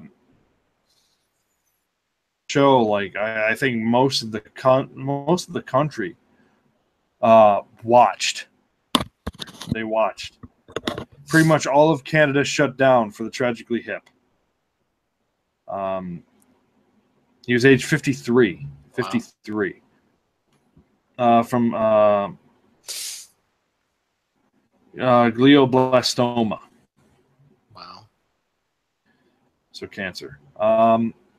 And he was heavily involved in many causes in Canada. He was probably, him and the Hip were probably Canada's greatest ambassadors. I mean, it wasn't Nickelback, but okay. Yeah. He did so much for the Indigenous affairs, for the Indigenous people of Canada, the First Nations people, they call them up there. He did a lot for environmental issues. For Canada, it's a huge loss. It's a huge loss, very, very huge loss. So, to Canadians and to his family, rest in peace, Gord Downey. And say, well, what's the point? Well, I mean, and then you listen to the music, and the music's actually really good. What can I say? And I mean, other than the sad news, it is officially time for bed. Very well said. And of course, I want to, as always, thank myself and their great show and pat myself on the back. I made it with barely much voice left, but I made it. And thank all of you for your continued support and contributions to the show. Thank you so much for watching. To those that will be watching or listening to this later, thank you to you as well. Again, that another show on Thursday, box office, TV highlights, holiday movie preview. We'll be doing that on Thursday. Next Tuesday, there will be no show for Halloween. I'll announce on Thursday whether we do a show on Wednesday or if we just stick to one show next week on Thursday. I'll let you all know what's going on with that on Thursday. So that's it. That's everything you need to know for right now. Until Thursday, I hope you'll have a great rest of your night, a great Wednesday, and a great Thursday. See you back here Thursday night at 9 o'clock p.m. Eastern Time, streaming live here on YouTube. That's our next show. Until then, have a good night, everybody.